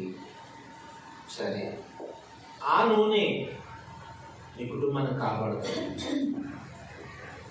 వెళ్ళి ఊళ్ళో ఎన్ని కొండలు దొరుకుతాయో అన్ని కొండలు తెచ్చి నీ గదిలో పెట్టి ఆ కొద్ది నూనె ఆ కుండల్లో వేసి నీవును నీ కుమారులను ప్రార్థన చేయండి. దేవునికి స్తోత్రం. హల్లెలూయా. నిజమే, దైవజనుడు ఇలా మంత్రం చేసేసి అయిపోయింది వెళ్ళిపో అలాంటి ఏం చేయలే. ఇదిగోనమ్మా నువ్వు వెళ్తే రెడీగా ఉంటే వెళ్ళిపో, డబ్బు ఈ బీరువేలో ఉంటుంది వెళ్ళిపో, అలాంటి ప్రయోగాలు ఏం చేయలే. ఒక దేవుని యొక్క కార్యం జరగడానికి కొన్ని రూల్స్ ఉన్నాయి, ఒక పద్ధతులు ఉన్నాయి, ఒక విధానం ఉన్నాయి. చాలా మంది అనుకుంటారు, దేవుడు నేను వెళ్తున్న దారిలో ఏమైనా దొరికితే బాగున్నాయన్నా, నా దగ్గర తీరిపోతే, ఎవరన్నా నాకు ఇష్టపడేసుకుంటే నా అప్పు జరుగుతుంది, ఇలాంటి పిచ్చి పిచ్చి ఆలోచన కలిగి కోరుతూ ఉంటారు. ఎవరో పాడేసుకుంటే అది నీకు దొరకాలా, నీ కష్టం తీరాలా, అటువంటి పిచ్చి ప్రార్థన చేయకండి, ఆశించకండి. దేవుని యొక్క సన్నిధిలో ఉన్న దేవుని బిడ్డలో మనం ఒక సమస్య తీరాలంటే ఒక విధానం, పద్ధతి, ఒక ప్రొసెసర్ ఉంది. దైవజనుడు అలాగని అమ్మ నిజంగా దైవజనుడు చేయగలిగితే ఏదైనా చేయగలుగుతాడు. దైవజనుడు అమ్మా నీ అప్పు చేయడానికి నేను రాజుగారి దగ్గరికి పంపిస్తాను, వెళ్ళు నీ అప్పు తెచ్చుకో, నేను చెప్తాను తెచ్చుకో అనొచ్చు. అలా కూడా చేయాల. మరి అలా చేస్తే అది భక్తి ఎక్కడి నుంచి వస్తుంది, విశ్వాసం ఎక్కడి నుంచి వస్తుంది? అందుకే వెళ్ళు, నీ గ్రామంలో ఎన్ని ఖాళీ పండ్లు దొరుకుతాయి అవన్నీ తెచ్చుకో, అవి నీ గదిలో పెట్టు, తలుపులు వేసి నీవును నీ కుమారులను కలిసి ప్రార్థించి ఆ కుండల్లో నూనె పోయండి, వెళ్ళు అన్నాడంతే. ఆ తల్లి అదేంటి ఖాళీ కొండ తేగడం పెట్టి నూనె పెట్టి అంత నూనె నా దగ్గర ఎక్కడ ఉంది, ఇంత నూనె ఉంది, చేతితో పాముతో కొండలో కూడా అంటుకోదు, గొప్పడు అయ్యి నువ్వు ఏదో చేద్దాం అనుకుంటా, నువ్వు ఇలాగంటావా, ఎంత నూనె ఎందు కొండలో పోయమంటావు నువ్వు అని అనడం కానీ, ఎటకరించడం కానీ, చిరాకపడడం కానీ ఆ తల్లి చేయలే. దైవజనుడు చెప్పాడని విన్నది, చెప్పింది చేయడానికి ప్రయత్నం చేసింది. అదే విశ్వాసము, అదే నమ్మకం. దేవుని కార్యాలు కొన్ని కష్టంగా ఉన్నా దేవుడు అంటాడు, నమ్ముట నీ వలనైతే నమ్ము వానికి సమస్తము సాధ్యమే. ఇప్పుడు ఆవిడ నమ్మిందా నమ్మలేదంటే నమ్మింది. ఊళ్ళోకి వెళ్ళి ఖాళీ కుండలన్నీ పోగేయండి, అవి ఇంటి నిండా పేరు చేయండి, నీ దగ్గర ఉన్న నూనె అందులో పోయి ఆ కుండలు నింపు అంటుంటే అది అసాధ్యం. అది అసాధ్యం.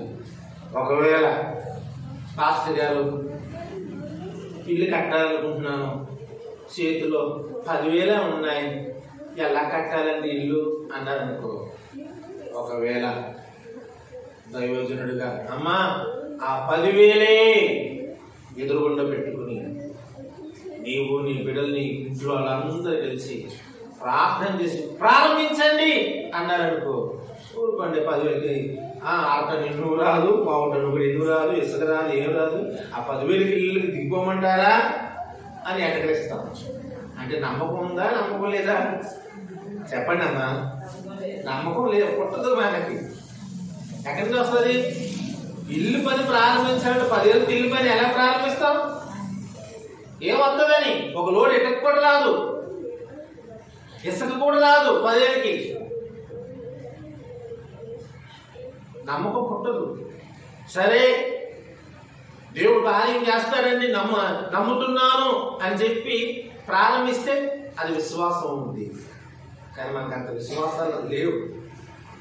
ఆవిడకి నమ్మిందండి, విశ్వసించింది, గదిలోకి వెళ్ళింది, కుండలన్నీ గది నుండి పేరు తీసుకున్నారు. తాను మోకరించింది, తన కుమారులు కూడా మోకరించి ప్రార్థన చేశారు. హల్లెలూయా. ఇప్పుడు ఒకరి ప్రార్థన కాదండి, సమస్య ఆమె ఒక్కడిది కాదు, కుటుంబ సమస్య. కుటుంబ సమస్యకి కుటుంబస్తులందరూ మోకరించవలసిందే. నేను ఒక్కదాన్ని చేస్తాను, నా కుటుంబం కొరకు మొత్తం సమస్య తీరిపోద్ది అంటే ఎలా కుదురుద్ది? నీ కుటుంబ సమస్య అది నీ సమస్య కాదు. ఒకవేళ అది నీ సమస్య అయితే నువ్వు మోకరించు. అది నీ కుటుంబ సమస్య అయితే నీ కుటుంబంలో ఎంతమంది అందరూ మోకరించవలసిందే. అందరూ మోకరించవలసిందే, తప్పదు. అది కుటుంబ సమస్య. పిల్లలతో చెప్పింది, అబ్బాయిలు వెళ్ళండ్రా, ప్రతి ఇంటికి వెళ్ళి ఎవరైనా ఖాళీ కొట్లు పక్కన పెట్టుండే అడిగి తెచ్చియండ్రా అంది. నిజంగా అద్భుతం ఏంటంటే ఆ కొడుకులు ఇద్దరు కూడా తల్లి మాట విన్నారు. దేవుని స్తోత్రం. ఏం చేశారండి? తల్లి మాట విని ఆ ఇంటికి వెళ్ళి ఊరంతా తిరిగేశారు మొత్తం. ఏమండి మీరు వాడిన కొండలు ఉంటే ఇవ్వండి, మీకు సాయంత్రం ఇచ్చేస్తాను, వాడిన కొండలు ఉంటే పక్కన ఉంటే ఇవ్వండి అందరిని అడిగారు. మొత్తం ఇచ్చేది. చాలా మంది ఖాళీ కొండలు ఇచ్చారు. జాగ్రత్త రోయ్, మళ్ళీ ఎలా కట్టుకుని అలా పెట్టరా అన్నారు. అలాగేనండి అన్నారు. కొడుకులు పిల్లలు ఇద్దరు మొత్తం ఊరంతా తిరిగేశారు, కొండలు తెచ్చేసారు, మొత్తం గది నిండా పేల్చేశారు కొండలు. ఎందుకంటే మాట విన్నారు కొడుకులు కూడా. చాలా గొప్ప అద్భుతం. ఈ రోజుల్లో మాట వినేవాళ్ళు ఎవరు ఉంటారంతా? పక్కింటి వాళ్ళకి వెళ్ళి అమ్మ హరే బాబుని చెప్పారు పందాలు తేరంటే చెప్తారా? తేరు, చిగ్గు ఎవరైతే తెచ్చుకో, అలా కదరా, కూర ఎత్తానందిరా, కొంచెం కూర పట్టిరారా. ఈ రోజుల్లో ఎంత ఫీల్ నామూసు. ఈ రోజు పిల్లలు ఎవరో మన మాట వెళ్తారు. ఊరంతా తిరిగి ప్రతి ఇంటికి వెళ్ళి అవండి మీ ఇంటి ఖాళీ పని ఉంటే ఇవ్వండి బాబా, మరి ఆంటీ ఇచ్చేస్తాను అలాగే అడిగే పిల్లలు ఎవరున్నారు? నిజంగా ఆ మగపిల్లల ఇంటి కూరగాళ్ళు వెళ్ళి ప్రతి ఇంటికి వెళ్ళారు, ప్రతి ఒక్కరిని అడిగారు. మొత్తం ఇచ్చిన వారి యొక్క ఖాళీ కుండలన్నీ తెచ్చేసారు, గదిలో మాత్రం వేసేసారంటే. అంటే పిల్లలు కుండల కొరకు ప్రయాసపడ్డారు. దేవుని స్తోత్రం. ఏం చేశారండి? కుండల కొరకు బిడలు ప్రయాసపడ్డారు. ఎవరిని సిగ్గుపడలా, నామోసు కలిగి ఉండలా. ప్రతి ఇంటిని అడిగారు, దొరికిన బట్టి తెచ్చి కుండలన్నీ తెచ్చిస్తారు. కష్టపడ్డారు, ప్రయాసపడ్డారు. ఒకవేళ దైవజనుడు అలాగే చేయకపోతే ఆ బిడ్డలు అలాగైతే కష్టపడేవారు కాదు, ప్రయాసపడేవారు కాదు. నిజమే. ఈరోజు అంటున్నాను, నీ కుటుంబంలో ఏదైనా ఒక అద్భుతం జరగాలంటే దేవుడు తన కార్యం జరిగించగలిగిన సమర్థుడు.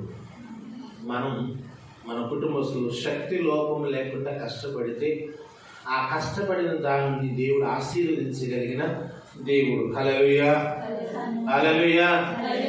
చాలా మంది కష్టపడకుండా ఫలితం రావాలని ఆశించడం తప్పు. అది నేను అందుకు ఒప్పుకోను. కష్టపడకుండా దేవుడా నేను కళ్ళు తెరిసే నా ముందు పెట్టు అనకండి, అది కరెక్ట్ కాదు.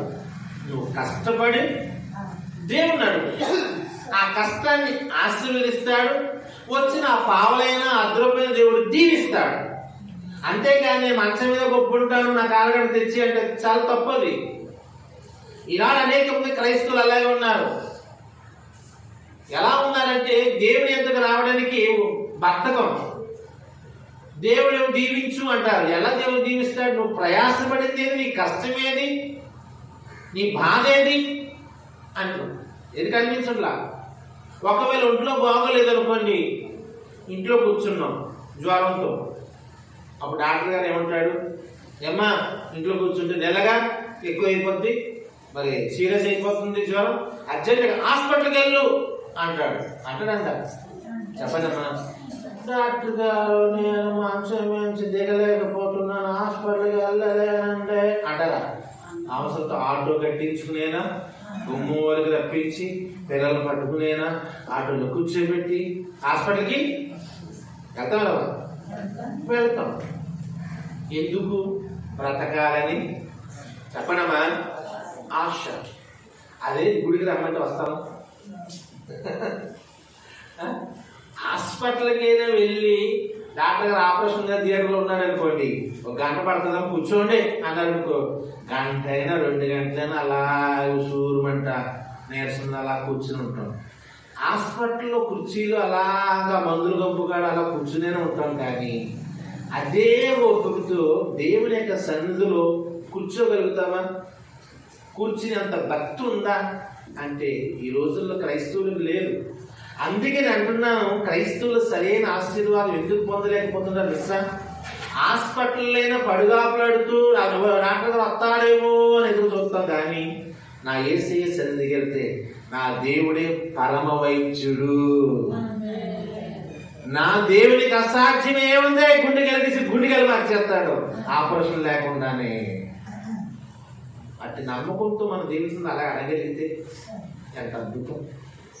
నేను అంటున్నాను, అంత భక్తి మనలో లేదు, అంత విశ్వాసం లేదు.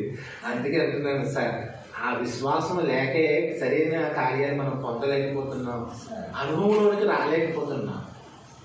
పూర్వకాల భక్తుల నుండి విశ్వాసం, నమ్మకం ఇప్పుడు ఎందుకు లేదు తెలుసు? అప్పుడు దేవుడే ఇంకా సావేలో బ్రతికి దేవుడు అన్నట్టుగా ఉండేవారు కనుకొని వారి కార్యాన్ని చూశారు, అద్భుతాలు చూశారు. ఇప్పుడు ఎందుకు చూడలేకపోతున్నామంటే మన భక్తి అంత టెంపరీ భక్తి, అల్పకాల భక్తి, అల్పమైన భక్తి మనం చేస్తున్నాం. కానీ సరి అయినది స్థిరమైన భక్తి ఈ రోజుల్లో క్రైస్తవులు చేయలేకపోతున్నాం. అంటున్నాను, ప్రార్థన చేసామంటే పట్టు విడువక అలాగే ప్రార్థన ప్రార్థన ప్రార్థన జవాబు వచ్చే వరకు కూడా మోకాళ్ళ నుంచి లేచేవారు కాదు. మోకాళ్ళు అలాగే పుల్లడిపోయినా సరే అలాగే ఉండేవారు, ఏడుతూనే ఉండేది, చెయ్యి తడిసిపోయేది, ముక్కులోంచి దుడుచుకుంటా కూర్చునేవారికి. అంతే ప్రార్థన ప్రార్థన ప్రార్థన. టైం ఎంత అవుతుందో కూడా తెలిసేది కాదు, ఆకలిలో కూడా మర్చిపోయేవారు. అలాగే దేవుని యొక్క ధ్యాసలో ప్రార్థించేవారు. అందుకే వాళ్ళు అద్భుతాలు వాళ్ళు చూశారు. అంత ప్రార్థన ఈ రోజులు ఎక్కడ ఉందండి? ఎవరు చేస్తున్నారు అంత ప్రార్థన? చాలా కష్టమైపోతుంది. అందుకే సరే, ప్రార్థన ఎప్పుడైతే తగ్గిందో అప్పుడే మన విశ్వాసం కోల్పోతాం. విశ్వాసం ఎందుకు మనలో పెంపొందించలేకపోతున్నాం అంటే భక్తి తగ్గిపోయింది. భక్తితో ముందే విశ్వాసం కోల్పోయింది. విశ్వాసం లేదు ఈ రోజుల్లో. ఏదైనా జరిగితే అప్పుడుగా మాయం చేసినట్టుగా, మంత్రం చేసినట్టుగా జరిగితే అమ్మో అంటాం. అంతే. అంత విశ్వాసం లేదు క్రైస్తవులకి. దేవుని పిల్లారా, ఆ కొడుకులు ఇద్దరు కష్టపడ్డారండి. ప్రతి ఇంటికి తిరిగారు, సిగ్గుపడలేదు. మాట్లాడిన వాళ్ళనే సరే వెళ్ళి కాలికొని ఉంటేవాడు బాబు, ఆనకు తెచ్చేస్తాను, మా అమ్మాడి ఇవ్వండి బాబు బ్రతిమిలాడి కూరగాయలు ఇద్దరు వెళ్ళి ప్రతి ఇంటికి వెళ్ళి వెళ్ళి వెళ్ళి వెళ్ళి సిగ్గుపడకుండా కాలికొండ ఎదిగిరా నీకు కాలికొండ ఏం చేసుకుందామంటారా పట్టుకెళ్తున్నారు అన్నా సరే ఏమో తెలియదండి, మా అమ్మది అమ్మంది. అంతే. కష్టపడ్డారు కొడుకులు ఇస్తారు. నిజంగా ఆ తల్లి తన బిడ్డలను కష్టపెట్టింది. సరే మీరు ఇంటికాడ కూర్చోండి నేను తిరుగుట్లు పడతాను అనలేదు. ఎందుకంటే బిడ్డలకి చెప్పవలసింది బిడ్డలకు చెప్పాలి, బిడ్డలకు నేర్పించవలసింది నేర్పించాలి. బిడ్డలకు కూడా కష్టం విలువ, శ్రమ విలువ, బాధ విలువ బిడ్డలకు కూడా నేర్పించాలి. నేర్పించకపోవడం కూడా తప్పే. ఆ తల్లి బిడ్డలకు నేర్పించింది. వెళ్ళారు, తెచ్చారు, గది నిండా పేర్చారు. ఇప్పుడు తలుపు వేసింది ఆ తల్లి.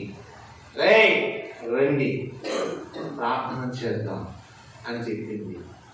అమ్మ నువ్వు చెయ్యి, మాకు రాదు ప్రార్థన అనలేదు. ఆ పిల్లలు కూడా ఇద్దరు కూడా మోకరించారు. ఆ తల్లి మోకరించింది. ముగ్గురు కలిసి ప్రార్థన చేస్తున్నారు. దేవుని స్తోత్రం. నిజంగా దేవుని పిల్లల అద్భుతం కదా. మీతో పాటు మీ బిడ్డలు ఎప్పుడైనా మోకరించి ప్రార్థన చేస్తున్నారా? నవమాసాలు మోసి కన్నా బిడ్డలు పెద్దవాళ్ళు అయిపోయారంటే ఇంటారేంటింది ఇప్పుడు అంటాం. నీ మాట వినలేదు అంటే ఇప్పుడు పెళ్ళి అయిపోతే వాళ్ళకి నీ మాట వినరా? వాళ్ళకే పిల్లలు పుట్టేది నీ మాట వినరా? వింటారండి, ఎక్కడికైనా వెళ్ళమంటే వెళ్తారు, చేయమంటే చేస్తారండి, కానీ ప్రార్థన చేయమంటే ఏం చేస్తారండి అంటారు. అంటున్నాను, వాళ్ళు ప్రార్థన చేయమన్నా చేస్తారు, నువ్వు గోధులో దిగరా అన్న దిగుతారు, ఆ మురుగుంట్లో దిగరా అన్న దిగుతారు. మాట వింటే వినేవాళ్ళైతే దేవుని స్తోత్రం. కానీ ఈ రోజుల్లో అంతా మాట విని లోబడే బిడ్డలు రోజుల్లో లేరు. కానీ తల్లి చెప్పింది రండి కలిసి ప్రార్థన చేద్దామా అంది. బాబు తల్లి వేదంతో ప్రార్థన చేస్తుంది, బిడ్డలు కూడా అలాగే ప్రార్థన చేస్తున్నారు. దేవునికి అద్భుతము, ఆశ్చర్యం. మరి మంచిది దిగి వచ్చింది, ప్రార్థన అయింది. నూనె తీసుకున్నారు, కొద్ది నూనె ఆ ఖాళీ కుండలో పోస్తున్నారు. హల్లెలూయా. ఖాళీ కుండలో పోస్తుంటే ఇంకా అందులో అయిపోయింది అనుకున్నా అవ్వట్లేదు. అది అందులో వస్తానే ఉంది, ఆ దార వస్తానే ఉంది, వస్తా ఉంది. ఆ కొండే కింద కొండైతే నిండిపోతుంది. కానీ చిన్న పిడతలో ఉన్న పిడత చూస్తే నూనె, ఆ పిడతలో పెద్ద కుండలో పోస్తుంటే వస్తానే ఉంది, వస్తా ఉంది, వస్తూ ఉంది. నూనె వస్తూనే ఉంది, కింద బాగా నిండిపోయింది. అందులో నూనె మాత్రం ఆగుతుంది. మళ్ళీ ఇంకో కుండలో పోస్తున్నారు. కుర్రవాళ్ళకి ఆశ్చర్యమే చేస్తుంది, అద్భుతం వచ్చేస్తుంది. రెండో కుండలు పోస్తారు, అది నిండిపోయింది. మూడో కుండలు పోసారు, నిండిపోతుంది. మొత్తం గదులు ఎన్ని కొండలు ఉన్నాయో అన్ని కొండల్లో నిండిపోయింది. దేవుడి స్తోత్రం. అప్పుడు అంటారా తల్లి ఆశ ఇంకా ఊళ్ళో ఇంకెక్కడ ఖాళీగా ఉంటే పట్టుకురంటరా అంటున్నా తల్లి. అప్పుడు పిల్లలు అన్నారమ్మా మొత్తం గాలించేసారు, ఇక ఖాళీ కొండ అనేది మన ఊళ్ళో ఎక్కడ లేదు, ఉన్న మట్టికి తెచ్చేసాం అన్నారంతే. కొండలు ఫుల్ నూనెతో నిండిపోయినాయి, నిండిపోయి ఉన్నాయి కొండలన్నీ. ఒకే గిన్నెలు కూడా ఏమి అన్ని నిండిపోయి ఉన్నాయి కదంతా. ఆ చిన్న గిన్నెలో నూనె కూడా అక్కడే పెట్టింది. ఇప్పుడు మీరు ఉండండి అని చెప్పి ఇప్పుడు ఆ తల్లి మరలా దైవజనుడి దగ్గరికి వచ్చింది. దేవుని స్తోత్రం. ఎక్కడ వచ్చిందండి? దైవజనుడి దగ్గరికి వచ్చింది. అయ్యా మీరు చెప్పారు, నేను చేశాను, దేవుడు అద్భుతము జరిగించారు. ఇప్పుడు తెచ్చిన ఖాళీ కొండలన్నీ నూనె నిండిపోయాయండి. చాలా సంతోషం ఉన్నాను, చాలా సంతోషం ఉంటుంది. ఒక పని చేయి, ఆ కొండల్లో ఉన్న నూనె అమ్మి నీ అప్పులు తీర్చి మిగిలిన డబ్బుతో నీవును నీ బిడ్డలను మిగిలిన దానితో బ్రతకండి అని చెప్పాడు. దేవుని స్తోత్రం. అప్పుడు ఆ పిడతల నూనె దార ఆగెను. హల్లెలూయా. ఎప్పుడైతే నింపబడిందో ఆ దార ఏమైందట? ఆగిపోయింది, ఆగిపోయింది. ఈ నిండు కుండలు తీసుకొచ్చి వ్యాపారులకు ఇచ్చింది. వాళ్ళు డబ్బు ఇచ్చారు. ఆ డబ్బుతో ఎక్కడే తన బాగా అప్పు చేసేపట్టుకు ఇలా డబ్బు ఇచ్చేసింది. మిగిలిన డబ్బుతో తాను బ్రతకడం, తన బిడ్డను బ్రతికించుకోవడం జరిగించింది. ఈ దేవుని యొక్క వాక్యంలో గొప్ప అద్భుతకరమైన చరిత్ర. క్రైస్తవ పిల్లారా, ఆమె జీవితంలో ఆమె మాట వింది. ఒక నిండు కొండలు రాగానే ఏదో అర్జెంట్ సాగుగారు రమ్మని ఆమె చెప్పలేదు. అద్భుతం జరిగిన తర్వాత కూడా ఏం చెయ్యాలో మళ్ళీ ఎక్కడికి వచ్చిందట? కష్టం వచ్చినప్పుడు దైవజనుడి దగ్గరికి వచ్చింది. ఇప్పుడు సమస్య తీరినప్పుడు కూడా మన ఎక్కడికి వచ్చింది? దైవజనుడి దగ్గరికి వచ్చింది. ఈ రోజు నేను అంటున్నాను, పాస్టర్ గారు మా అమ్మాయి నీళ్ళు వేసుకునేలా ప్రార్థన చేయండి అంటారు అనుకోండి. ఒక దేవుడి దగ్గర నీళ్ళు వేసుకుంటుంది, బిడ్డలు తల్లి అవుతుంది. ఈలోగా పాస్టర్ గారు ప్రార్థన చేశారు కదా, మా అమ్మాయిని నీళ్ళు వేసుకుందండి 2వ నెల 3వ నెల అని ముందు ఎవరికైనా వచ్చి దైవజనుడు చెప్తారా?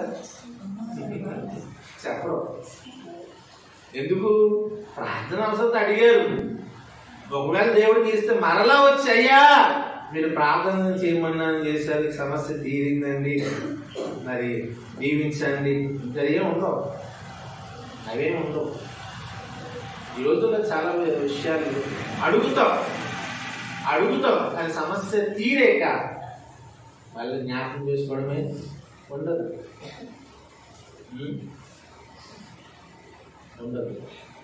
ఒక ఆవిడ అలాగే, పాస్టర్ గారు అప్పులు ఉన్నాయండి, అప్పులు తీరే ప్రార్థన చేయండి అంది. ప్రార్థన చేసాం, 5 నెలలకు 6 నెలలకు అప్పు తీరింది. మళ్ళీ కంటికి పోయి పాస్టర్ గారు అప్పు తీరిందని ఒక్క మాట నోటంట, ఒక్క మాట చెప్పలా. ఎప్పుడో ఏడాది పోయి అడిగితే, అమ్మ అప్పులు అన్నది అప్పుడే తీరిపోయినాయండి అంటుంది. అప్పుడే మరి ఇప్పుడు చెప్పింది కానీ అన్నిసార్లు కనిపించినట్టు ఇప్పుడు పాస్టర్ గారు ప్రార్థన చేయమన్నాను, అప్పులు తీరేలాగా అప్పులు తీరిని 2 సార్లు పాస్టర్ కనబడుతున్నారు కదా, అయ్యా మీకు అప్పు తీరేలా ప్రార్థన చేయమన్నాను, అప్పు తీరిందండి అంటే ఎంతో సంతోషమే కదా. నాకైనా లక్ష్యం ఇవ్వాలా, నాకైనా మాట ఇవ్వాలా?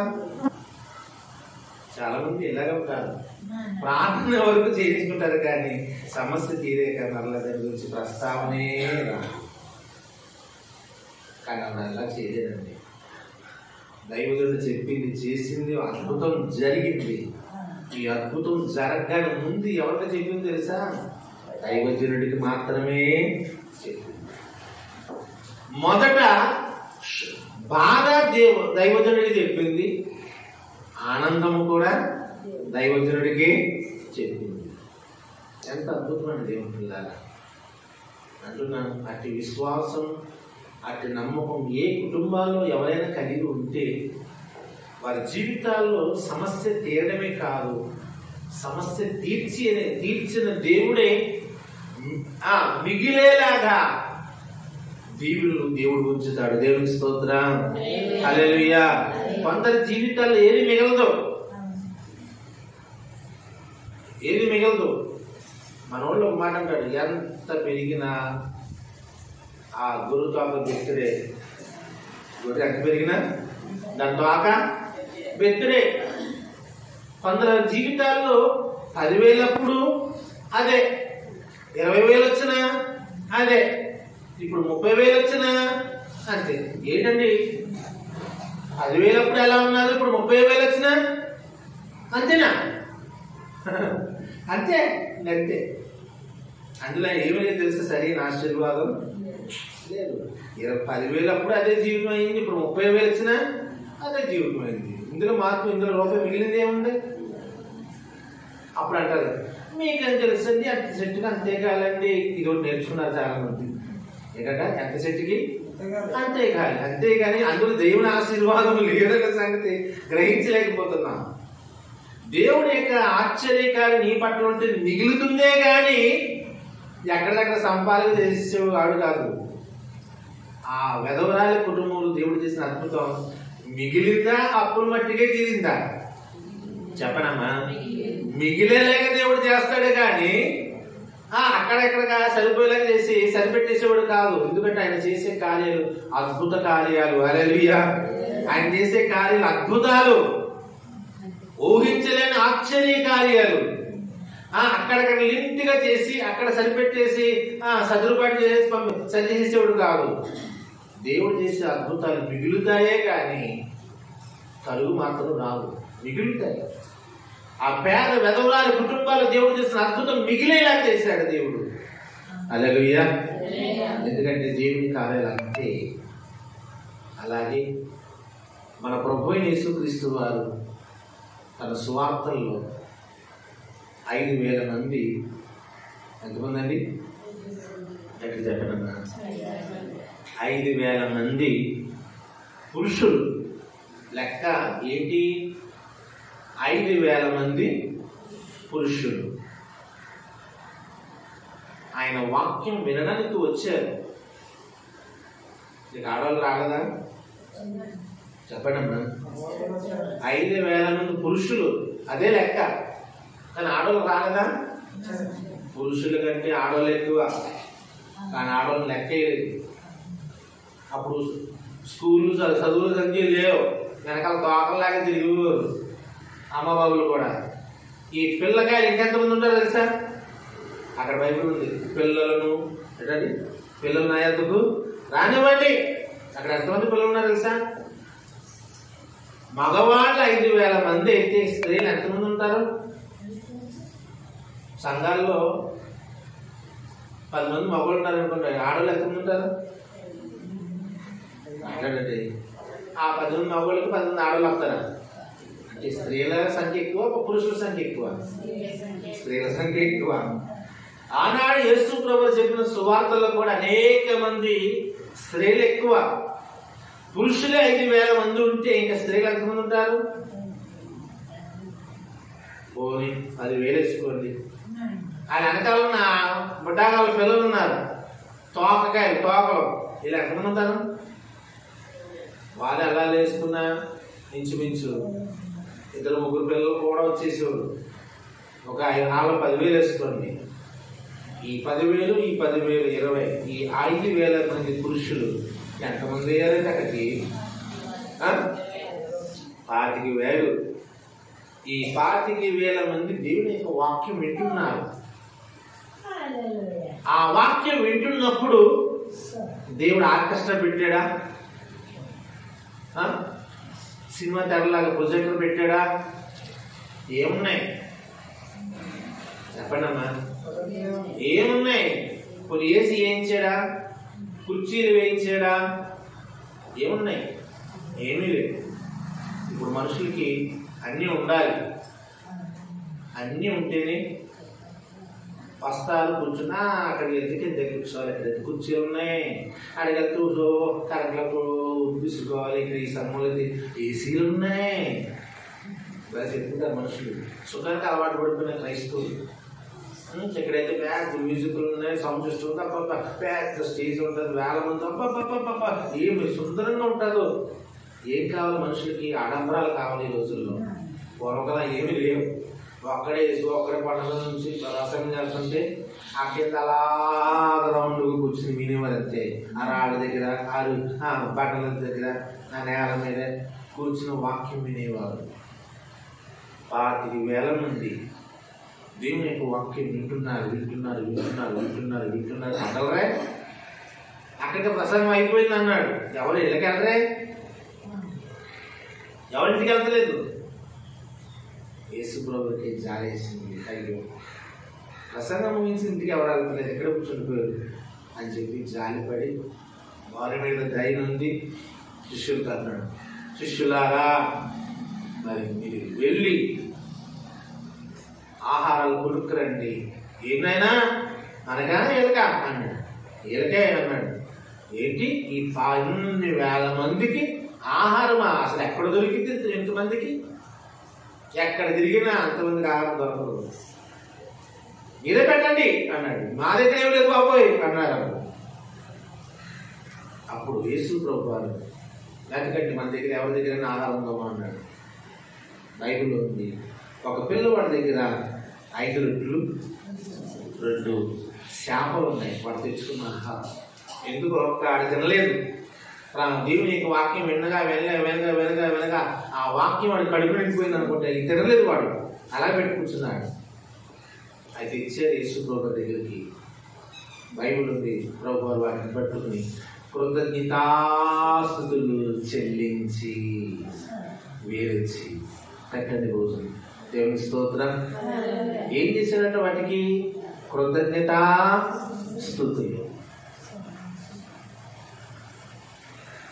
యేసు ప్రభువు కూడా ప్రార్థనా పూర్వకంగా కృతజ్ఞతాస్తులు చెల్లించి వారికి భోజనముగా వడ్డించమన్నారు. అద్భుతం ఏంటంటే దేవుడు 5 రొట్టెలే 2 చేపలే. ఆ గంపల నుంచి తీస్తుంటే మళ్ళీ వచ్చేస్తున్నాయి, గంపల నుంచి తీస్తుంటే మళ్ళీ వచ్చేస్తున్నాయి. ఇక తీయడం అందులో వేసాడు, తీయడం అందులో వేసాడు, తీయడం అందులో వేసాడు, తీయడం అందులో వేయడమే. ఇక చూడండి, గంపలు తెచ్చేసి గంపలు నింపేసి లైన్గా కూర్చున్న వాళ్ళకి ఇక ఇచ్చేయడమే. ఎన్ని రొట్టెలు 10 రొట్టెలు ఎన్ని చేపలు ఇచ్చుకుంటూ వెళ్ళిపోతున్నారు. తీర్థనారు. చూడండి, ఈ 25,000 మంది రొట్టెలు తినేశారు, చేపలు తినేశారు. ఇక చూడండి, తిక్కలుగా దేవుడు అద్భుతం చేశాడు. చేసిన తర్వాత ఏసీ అన్నాడు, నాయనలారా అందరికి సమృద్ధి పెట్టి అన్నారు. తినేగా ఇంకెన్ని గంపలు మిగిలిపోయినట్ట? 12 గంపలు మిగిలిపోయినట. ఇప్పుడు మిగిలిందా తరిగిందా? ఎన్ని గంపలు? 12 గంపలు ఇంకా మిగిలిపోయింది ఆహారం. ఎన్ని? 5 రొట్టెలు 2 చేపలు. ఎన్ని గంపలు మిగిలేలాగా దేవుడు అద్భుతం చేశాడు తెలుసా? అంటే ఆ 5 రొట్టెలు 2 చేపలు ఎవరి చేతిలో పడ్డాయి? యేసుక్రీస్తు వారి చేతిలో పడ్డాయి. యేసుక్రీస్తు వారి చేతికి వచ్చినాయి. యేసుక్రీస్తు వారి చేతిలో పెట్టాడు కనుకనే 25,000 తృప్తి చెందడమే కాదు, 12 గంపలు మిగిలేలాగా దేవుడు అద్భుతం చేశాడు. ఒకవేళ అవి యేసయ్య చేతిలో పడకపోతే అవి 5 రొట్టెలే ఒకటే తింటాడు, పొట్టాడు ఆడి తింటాడు, ఎవరు పెట్టకపోతుంది. అవి యేసయ్య చేతిలో పడ్డాయి, అందుకే మిగిలిని. మన జీవితాల్లో ఎప్పుడైనా సరే నీ కష్టం దేవుని చేతిలో పెట్టు, నీ ప్రయాస దేవుని చేతిలో పెట్టు. వచ్చిన 10 రూపాయలు దేవుడి చేతిలో పెట్టు, వచ్చిన 100 రూపాయలైనా సరే దేవుడి చేతిలోనే పెట్టు. చాలా మంది ఆ 10 రూపాయలు 5 రూపాయలు పెట్టమని పెడతారు, కానీ వీళ్ళంతా పెడతారా? పెట్టం. ముందు బీరువాలో పెడతాం. 1,00,000 రూపాయలు వచ్చింది అనుకోండి, ముందు దేవుడి చేతిలో పెట్టాలని పెడతామా? పెట్టాం. ముందు బీరువాలో పెడతాం. అంటున్నాను, నీకు వచ్చింది ఎంతైనా, 1,00,000 అయినా, 1,00,00,000 అయినా ముందు ఎవరి చేతిలో పెట్టాలి? దేవుని చేతిలో పెడితే దేవుడు దాన్ని ఏం చేస్తాడు? ఆశీర్వదిస్తాడు. అది మనకి అర్థం కాని భక్తి, అర్థం కాదు. 100, 200 పెట్టమంటే పెడతాం, కానీ 1,00,000 ఎక్కడ పెడతామండి? పెట్టలేము కూడా. ఈరోజు నేను అంటున్నాను, క్రైస్తవ పిల్లలు మన జీవితాల్లో ఏదైనా సరే అది కొంచెమైనా ఎక్కువైనా పట్టుకెళ్ళి యేసయ్య చేతులు పెట్టు. ఆయన ఆశీర్వదించి సమస్య తీర్చి తర్వాత ఇంకనూ మిగులులాగున దేవుడు దాన్ని ఆశీర్వదించగలిగిన సమర్థుడు. దేవుని స్తోత్రం, హల్లెలూయా. దేవుడు తన కార్యములు అద్భుతములు అజన్నట్టుగా ఆయన కార్యములు కంటికి కనబడవు, చెవులకు వినబడవు, హృదయానికి అగోచరం. అవి ఎలా జరుగుతాయనేది నీకు తెలియదు, నాకు తెలియదు. ఊహించడానికి కూడా మన ఊహకు అందదు. ఆయన కార్యాలు ఎలా జరుగుతాయో అది ఆయనకు మాత్రమే తెలుసు. నీకు నాకు అర్థం కాకపోవచ్చు. దేవుడు ఎలాగైనా సరే తన అద్భుత కార్యాలు జరిగించగలిగిన సమర్థుడు. ఆమేన్, ఆమేన్. కనుక దయచేసి నీ జీవితంలో మిగిలే అనుభవాలు నువ్వు పొందాలి. నీ కష్టార్జితం మిగలాలి. ఏది చేసినా మిగలాలి. వ్యవసాయం చేసినా మిగలాలి, వ్యాపారం చేసినా మిగలాలి, కష్టపడుతున్నా మిగలాలి, వండుకుంటున్నా మిగలాలి. మిగిలే అనుభవాలు దేవాది దేవుడు మీ కుటుంబాల్లో సమృద్ధిగా అనుగ్రహించి మిమ్మల్ని ఆనందింపజేసి మీ జీవితంలో గొప్ప సంతోషాలు దేవుడు కుమ్మరించును గాక. ఆమేన్. కళ్ళు మూసుకొని ప్రార్థన చేద్దాం. ప్రేమ కలిగిన మా తండ్రి, దయగలిగిన యేసయ్య, కృప కలిగిన రక్షకుడు, నీకు వందనాలు, స్తోత్రాలు. చాలా మంది జీవితాలు నాయన కష్టపడుతున్నారు, కానీ దానికే సరిపోతుంది. నీకు మిగలటమైనా చాలా కష్టమైపోతుంది నాయన. అంటే ఏం చేస్తామండి, దానికి సరిపోయింది అని చెప్పుకుంటున్నారే కానీ మిగిలే అనుభవాలు అది ఎందుకో చాలా మంది పొందలేక దాచుకోలేకపోతున్నారు, నిలవ ఉంచుకోలేకపోతున్నారు. ప్రభువా నువ్వు అంటున్నావు, అది ఏదైనా కొంచెమైనా నువ్వు కొంచెములో కూడా నమ్మకముగా ఉండుము అని బైబిల్లో ఉంది. ఆ కొంచెమైనా నీ చేతిలో పెట్టి నమ్మకంగా ఉంటే ఆ కొంచెమును నువ్వు ఆశీర్వదించి ఆ కొంచెమును 30దంతులుగాను 60దంతులుగాను 100 నువ్వు ఆశీర్వదిస్తాను వాగ్దానం చేస్తున్నావు. అది నీ చేతిలో పెడితే ఆనాడు నాయనా పిల్లవాడు ఆహారము 5 రొట్టెలు 2 చేపలు నీ చేతిలో పెట్టేరు కనుకొని అన్ని వేల మంది కడుపు నిండా సమృద్ధిగా తినేగా ఇంకా 12 గంపలు మిగిలిపోయినాయి. నువ్వు చేసే అద్భుతం మిగిలే అనుభవాలే గాని కక్కుర్తి అనుభవాలు నువ్వు చేయు నాయనా. నువ్వు ఆశీర్వదిస్తే ఎవరి కుటుంబాలైనా సరే కక్కుర్తిగా ఉండరు నాయన, సమృద్ధిగా నువ్వు ఆశీర్వదిస్తావు. నువ్వు దేవుడవు నాయన, నీ కార్యాలు అద్భుతమైన కార్యాలు. ఆ దిక్కుమాలిన పేద విధవరాలు తన బిడ్డల కోసం ఏడ్చింది, దైవజనుడు చెప్పింది విన్నది, ప్రయాసపడ్డారు. తాను ప్రయాసపడి తన బిడ్డలు కూడా కష్టపడ్డారు నాయన. సోమరులుగా పెట్టలేదు, కష్టపడే అనుభవాలు బిడ్డలు నేర్పించి గదిలోకి వెళ్ళి తలుపులు వేసి ప్రార్థించారు నాయన. అద్భుతం. ఆ పిడతలో ఉన్న కొంచెం నూనె ఉన్నది పిడతలో, కానీ బాణలైతే నిండిపోతున్నాయి. బాణలు నిండిపోయినాయి, గదిలో ఉన్న కుండలన్నీ నిండిపోయినాయి నాయన. నిండి అనుభవాలు చూసింది, కళ్ళారు చూసి, అద్భుతాన్ని చూసి, ఆశ్చర్యం చూసి పరిగెత్తింది. మరలా దైవజుడు అయ్యా నువ్వు చెప్పింది నేను చేశాను, దేవుడు తన కార్యం జరిగించాడని సాక్ష్యం చెప్పింది. అవును, దేవుడు చెప్పి ఏ మాటైనా మనం చెయ్యాల్సిందే. దేవుని ఆజ్ఞలు చెప్పింది చేయవలసిందే. దైవజనుడు వాక్యం చెప్తే చెయ్యాల్సిందే. అనుభవం నువ్వు చేసి చూడు. ఆ పేద విధవరాలు చేసి చూసింది, అద్భుతం పొందింది. ఈనాడు మనం ఎందుకో చెప్పింది చేయటం లేదు, అందుకే అనుభవాల్లో ముందుకు వెళ్ళలేకపోతున్నాం, సరైన అనుభవం పొందలేకపోతున్నాం. చెప్పింది చెయ్యాలి కదా. నేనెందుకు చెయ్యాలి, నువ్వు చెప్పింది నేనెందుకు చెయ్యాలి అన్నట్టుగా మంకుతనము, మూర్ఖత్వము చాలా మందికి అనుభవాలు లేక పొందలేకపోతున్నారు. అనుభవం పొందలేక దేవుని కార్యాలు చూడలేకపోతున్నారు నాయన. దయచేసి ఈనాడు ఈ అంచె దినాలలో దుర్దినాలు ఏ సంఘమైనా ఏ విశ్వాసైనా సరే దైవజనుడి మాట, దేవుని మాట విని ఆశీర్వదించబడాలనే ఆలోచన ప్రతి విశ్వాసకి నేర్పించండి. తన అప్పులు తీరడమే కాదు, తాను బ్రతికింది తన బిడ్డలను బ్రతికించుకుంది నాయన. గొప్ప స్థితి. ఒకప్పుడు పేదరికం, ఇప్పుడు డబ్బు మిగిలింది, ఉన్నతమైన స్థితిలోకి తన బిడ్డకు తీసుకొచ్చింది నాయన. ఆశ్చర్యం.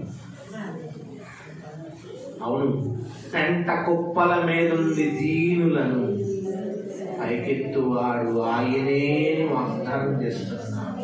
ఆ పేదవారు అప్పులతో కూరుకుపోయి తన బిడ్డలు తీసుకుపోయేంత పరిస్థితిలో, ఆ దిక్కుమాలిన స్థితిలో ఆ కుటుంబం పెంట కుప్పల మీద ఉన్నట్టుగానే అయిపోయింది నాయన కుటుంబం.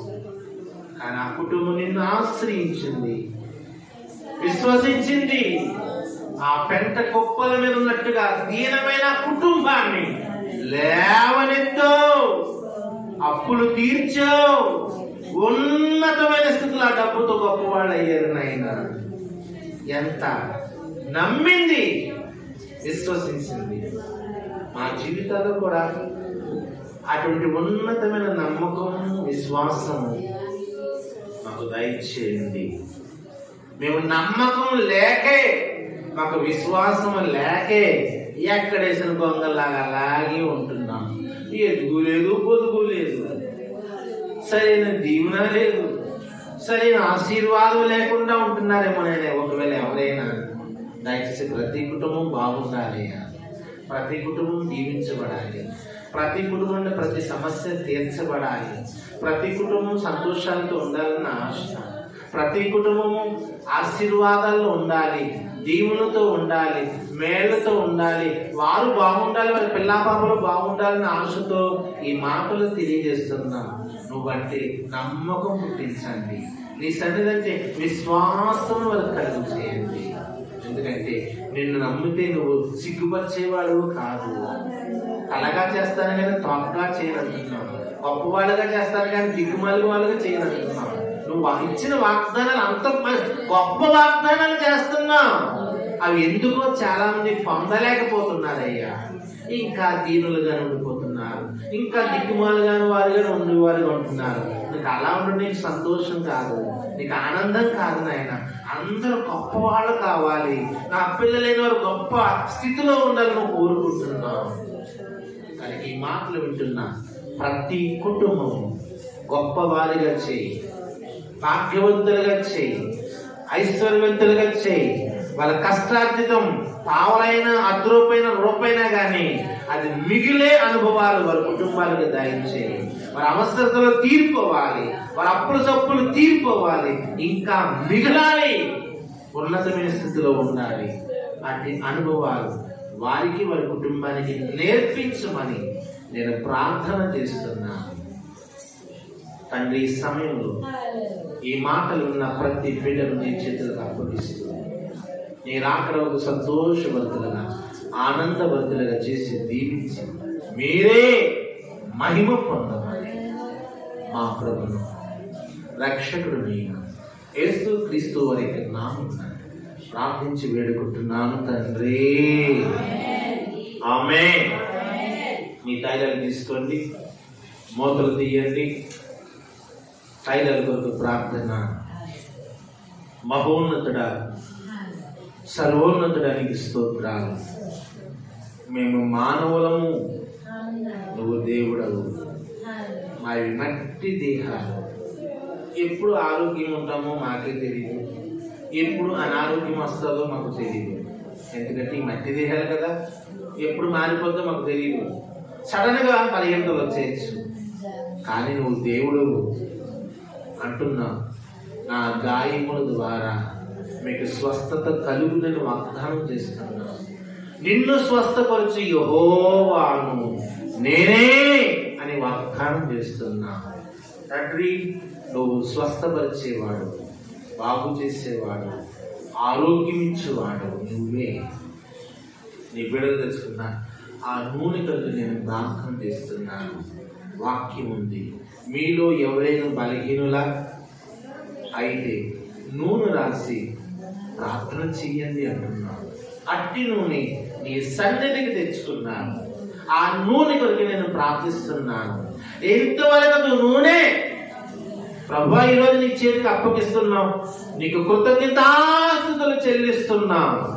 ఇక నుంచి అది నూనె కాదు, మేము నమ్ముచున్నాం.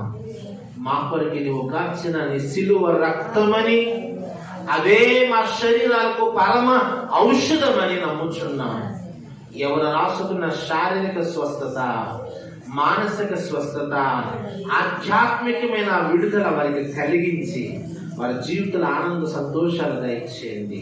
అంధకార దురాత్మ శక్తులను పారద్రోలి శరీర వ్యాధి ఏదైనా స్వస్థపరిచి అద్భుతం జరిగించండి. మేము వేసుకునే మందు బిళ్ళ కన్నా, మేము పొడిపించుకునే ఇంజక్షన్ కన్నా, మేము తాగే టానిక్ కన్నా నీ సిలువ రక్తము పరమ ఔషధము నాయన. దాన్ని మించినది మా జీవితాలు ఏది లేదు. అట్టి నమ్మకము, అట్టి విశ్వాసం మేము కలిగి నీ రాకడకు సిద్ధపడే జీవితాన్ని మాకు నేర్పించాలి. ఘనమైన కార్యం జరిగించి తెచ్చుకున్న ప్రతి వారి తైలాల్లో నీ రక్తం ప్రోక్షించినందుకు స్తోత్రములు చెల్లిస్తూ మీరే మహిమ పొందవాలి. మా ప్రభు రక్షకుని యేసు నామమున ప్రార్థిస్తున్నాం తండ్రి. యేసు రక్తమే చాలు. ప్రవేశ రక్తమే ఇచ్చాయి. ప్రవేశ నామ సంపూర్ణమైన స్వస్థత, దీవెన, ఆశీర్వాద, ఆరోగ్యములు కలుగును గాక. హల్లెలూయా, హల్లెలూయా, హల్లెలూయా. స్తోత్రం, స్తోత్రం, స్తోత్రం. ఆమేన్, ఆమేన్, ఆమేన్. అందరికి వందనాలు. ఒకరికి ఒకరు షేక్ హ్యాండ్ ఇచ్చుకుని వందనాలు చెప్పుకోండి.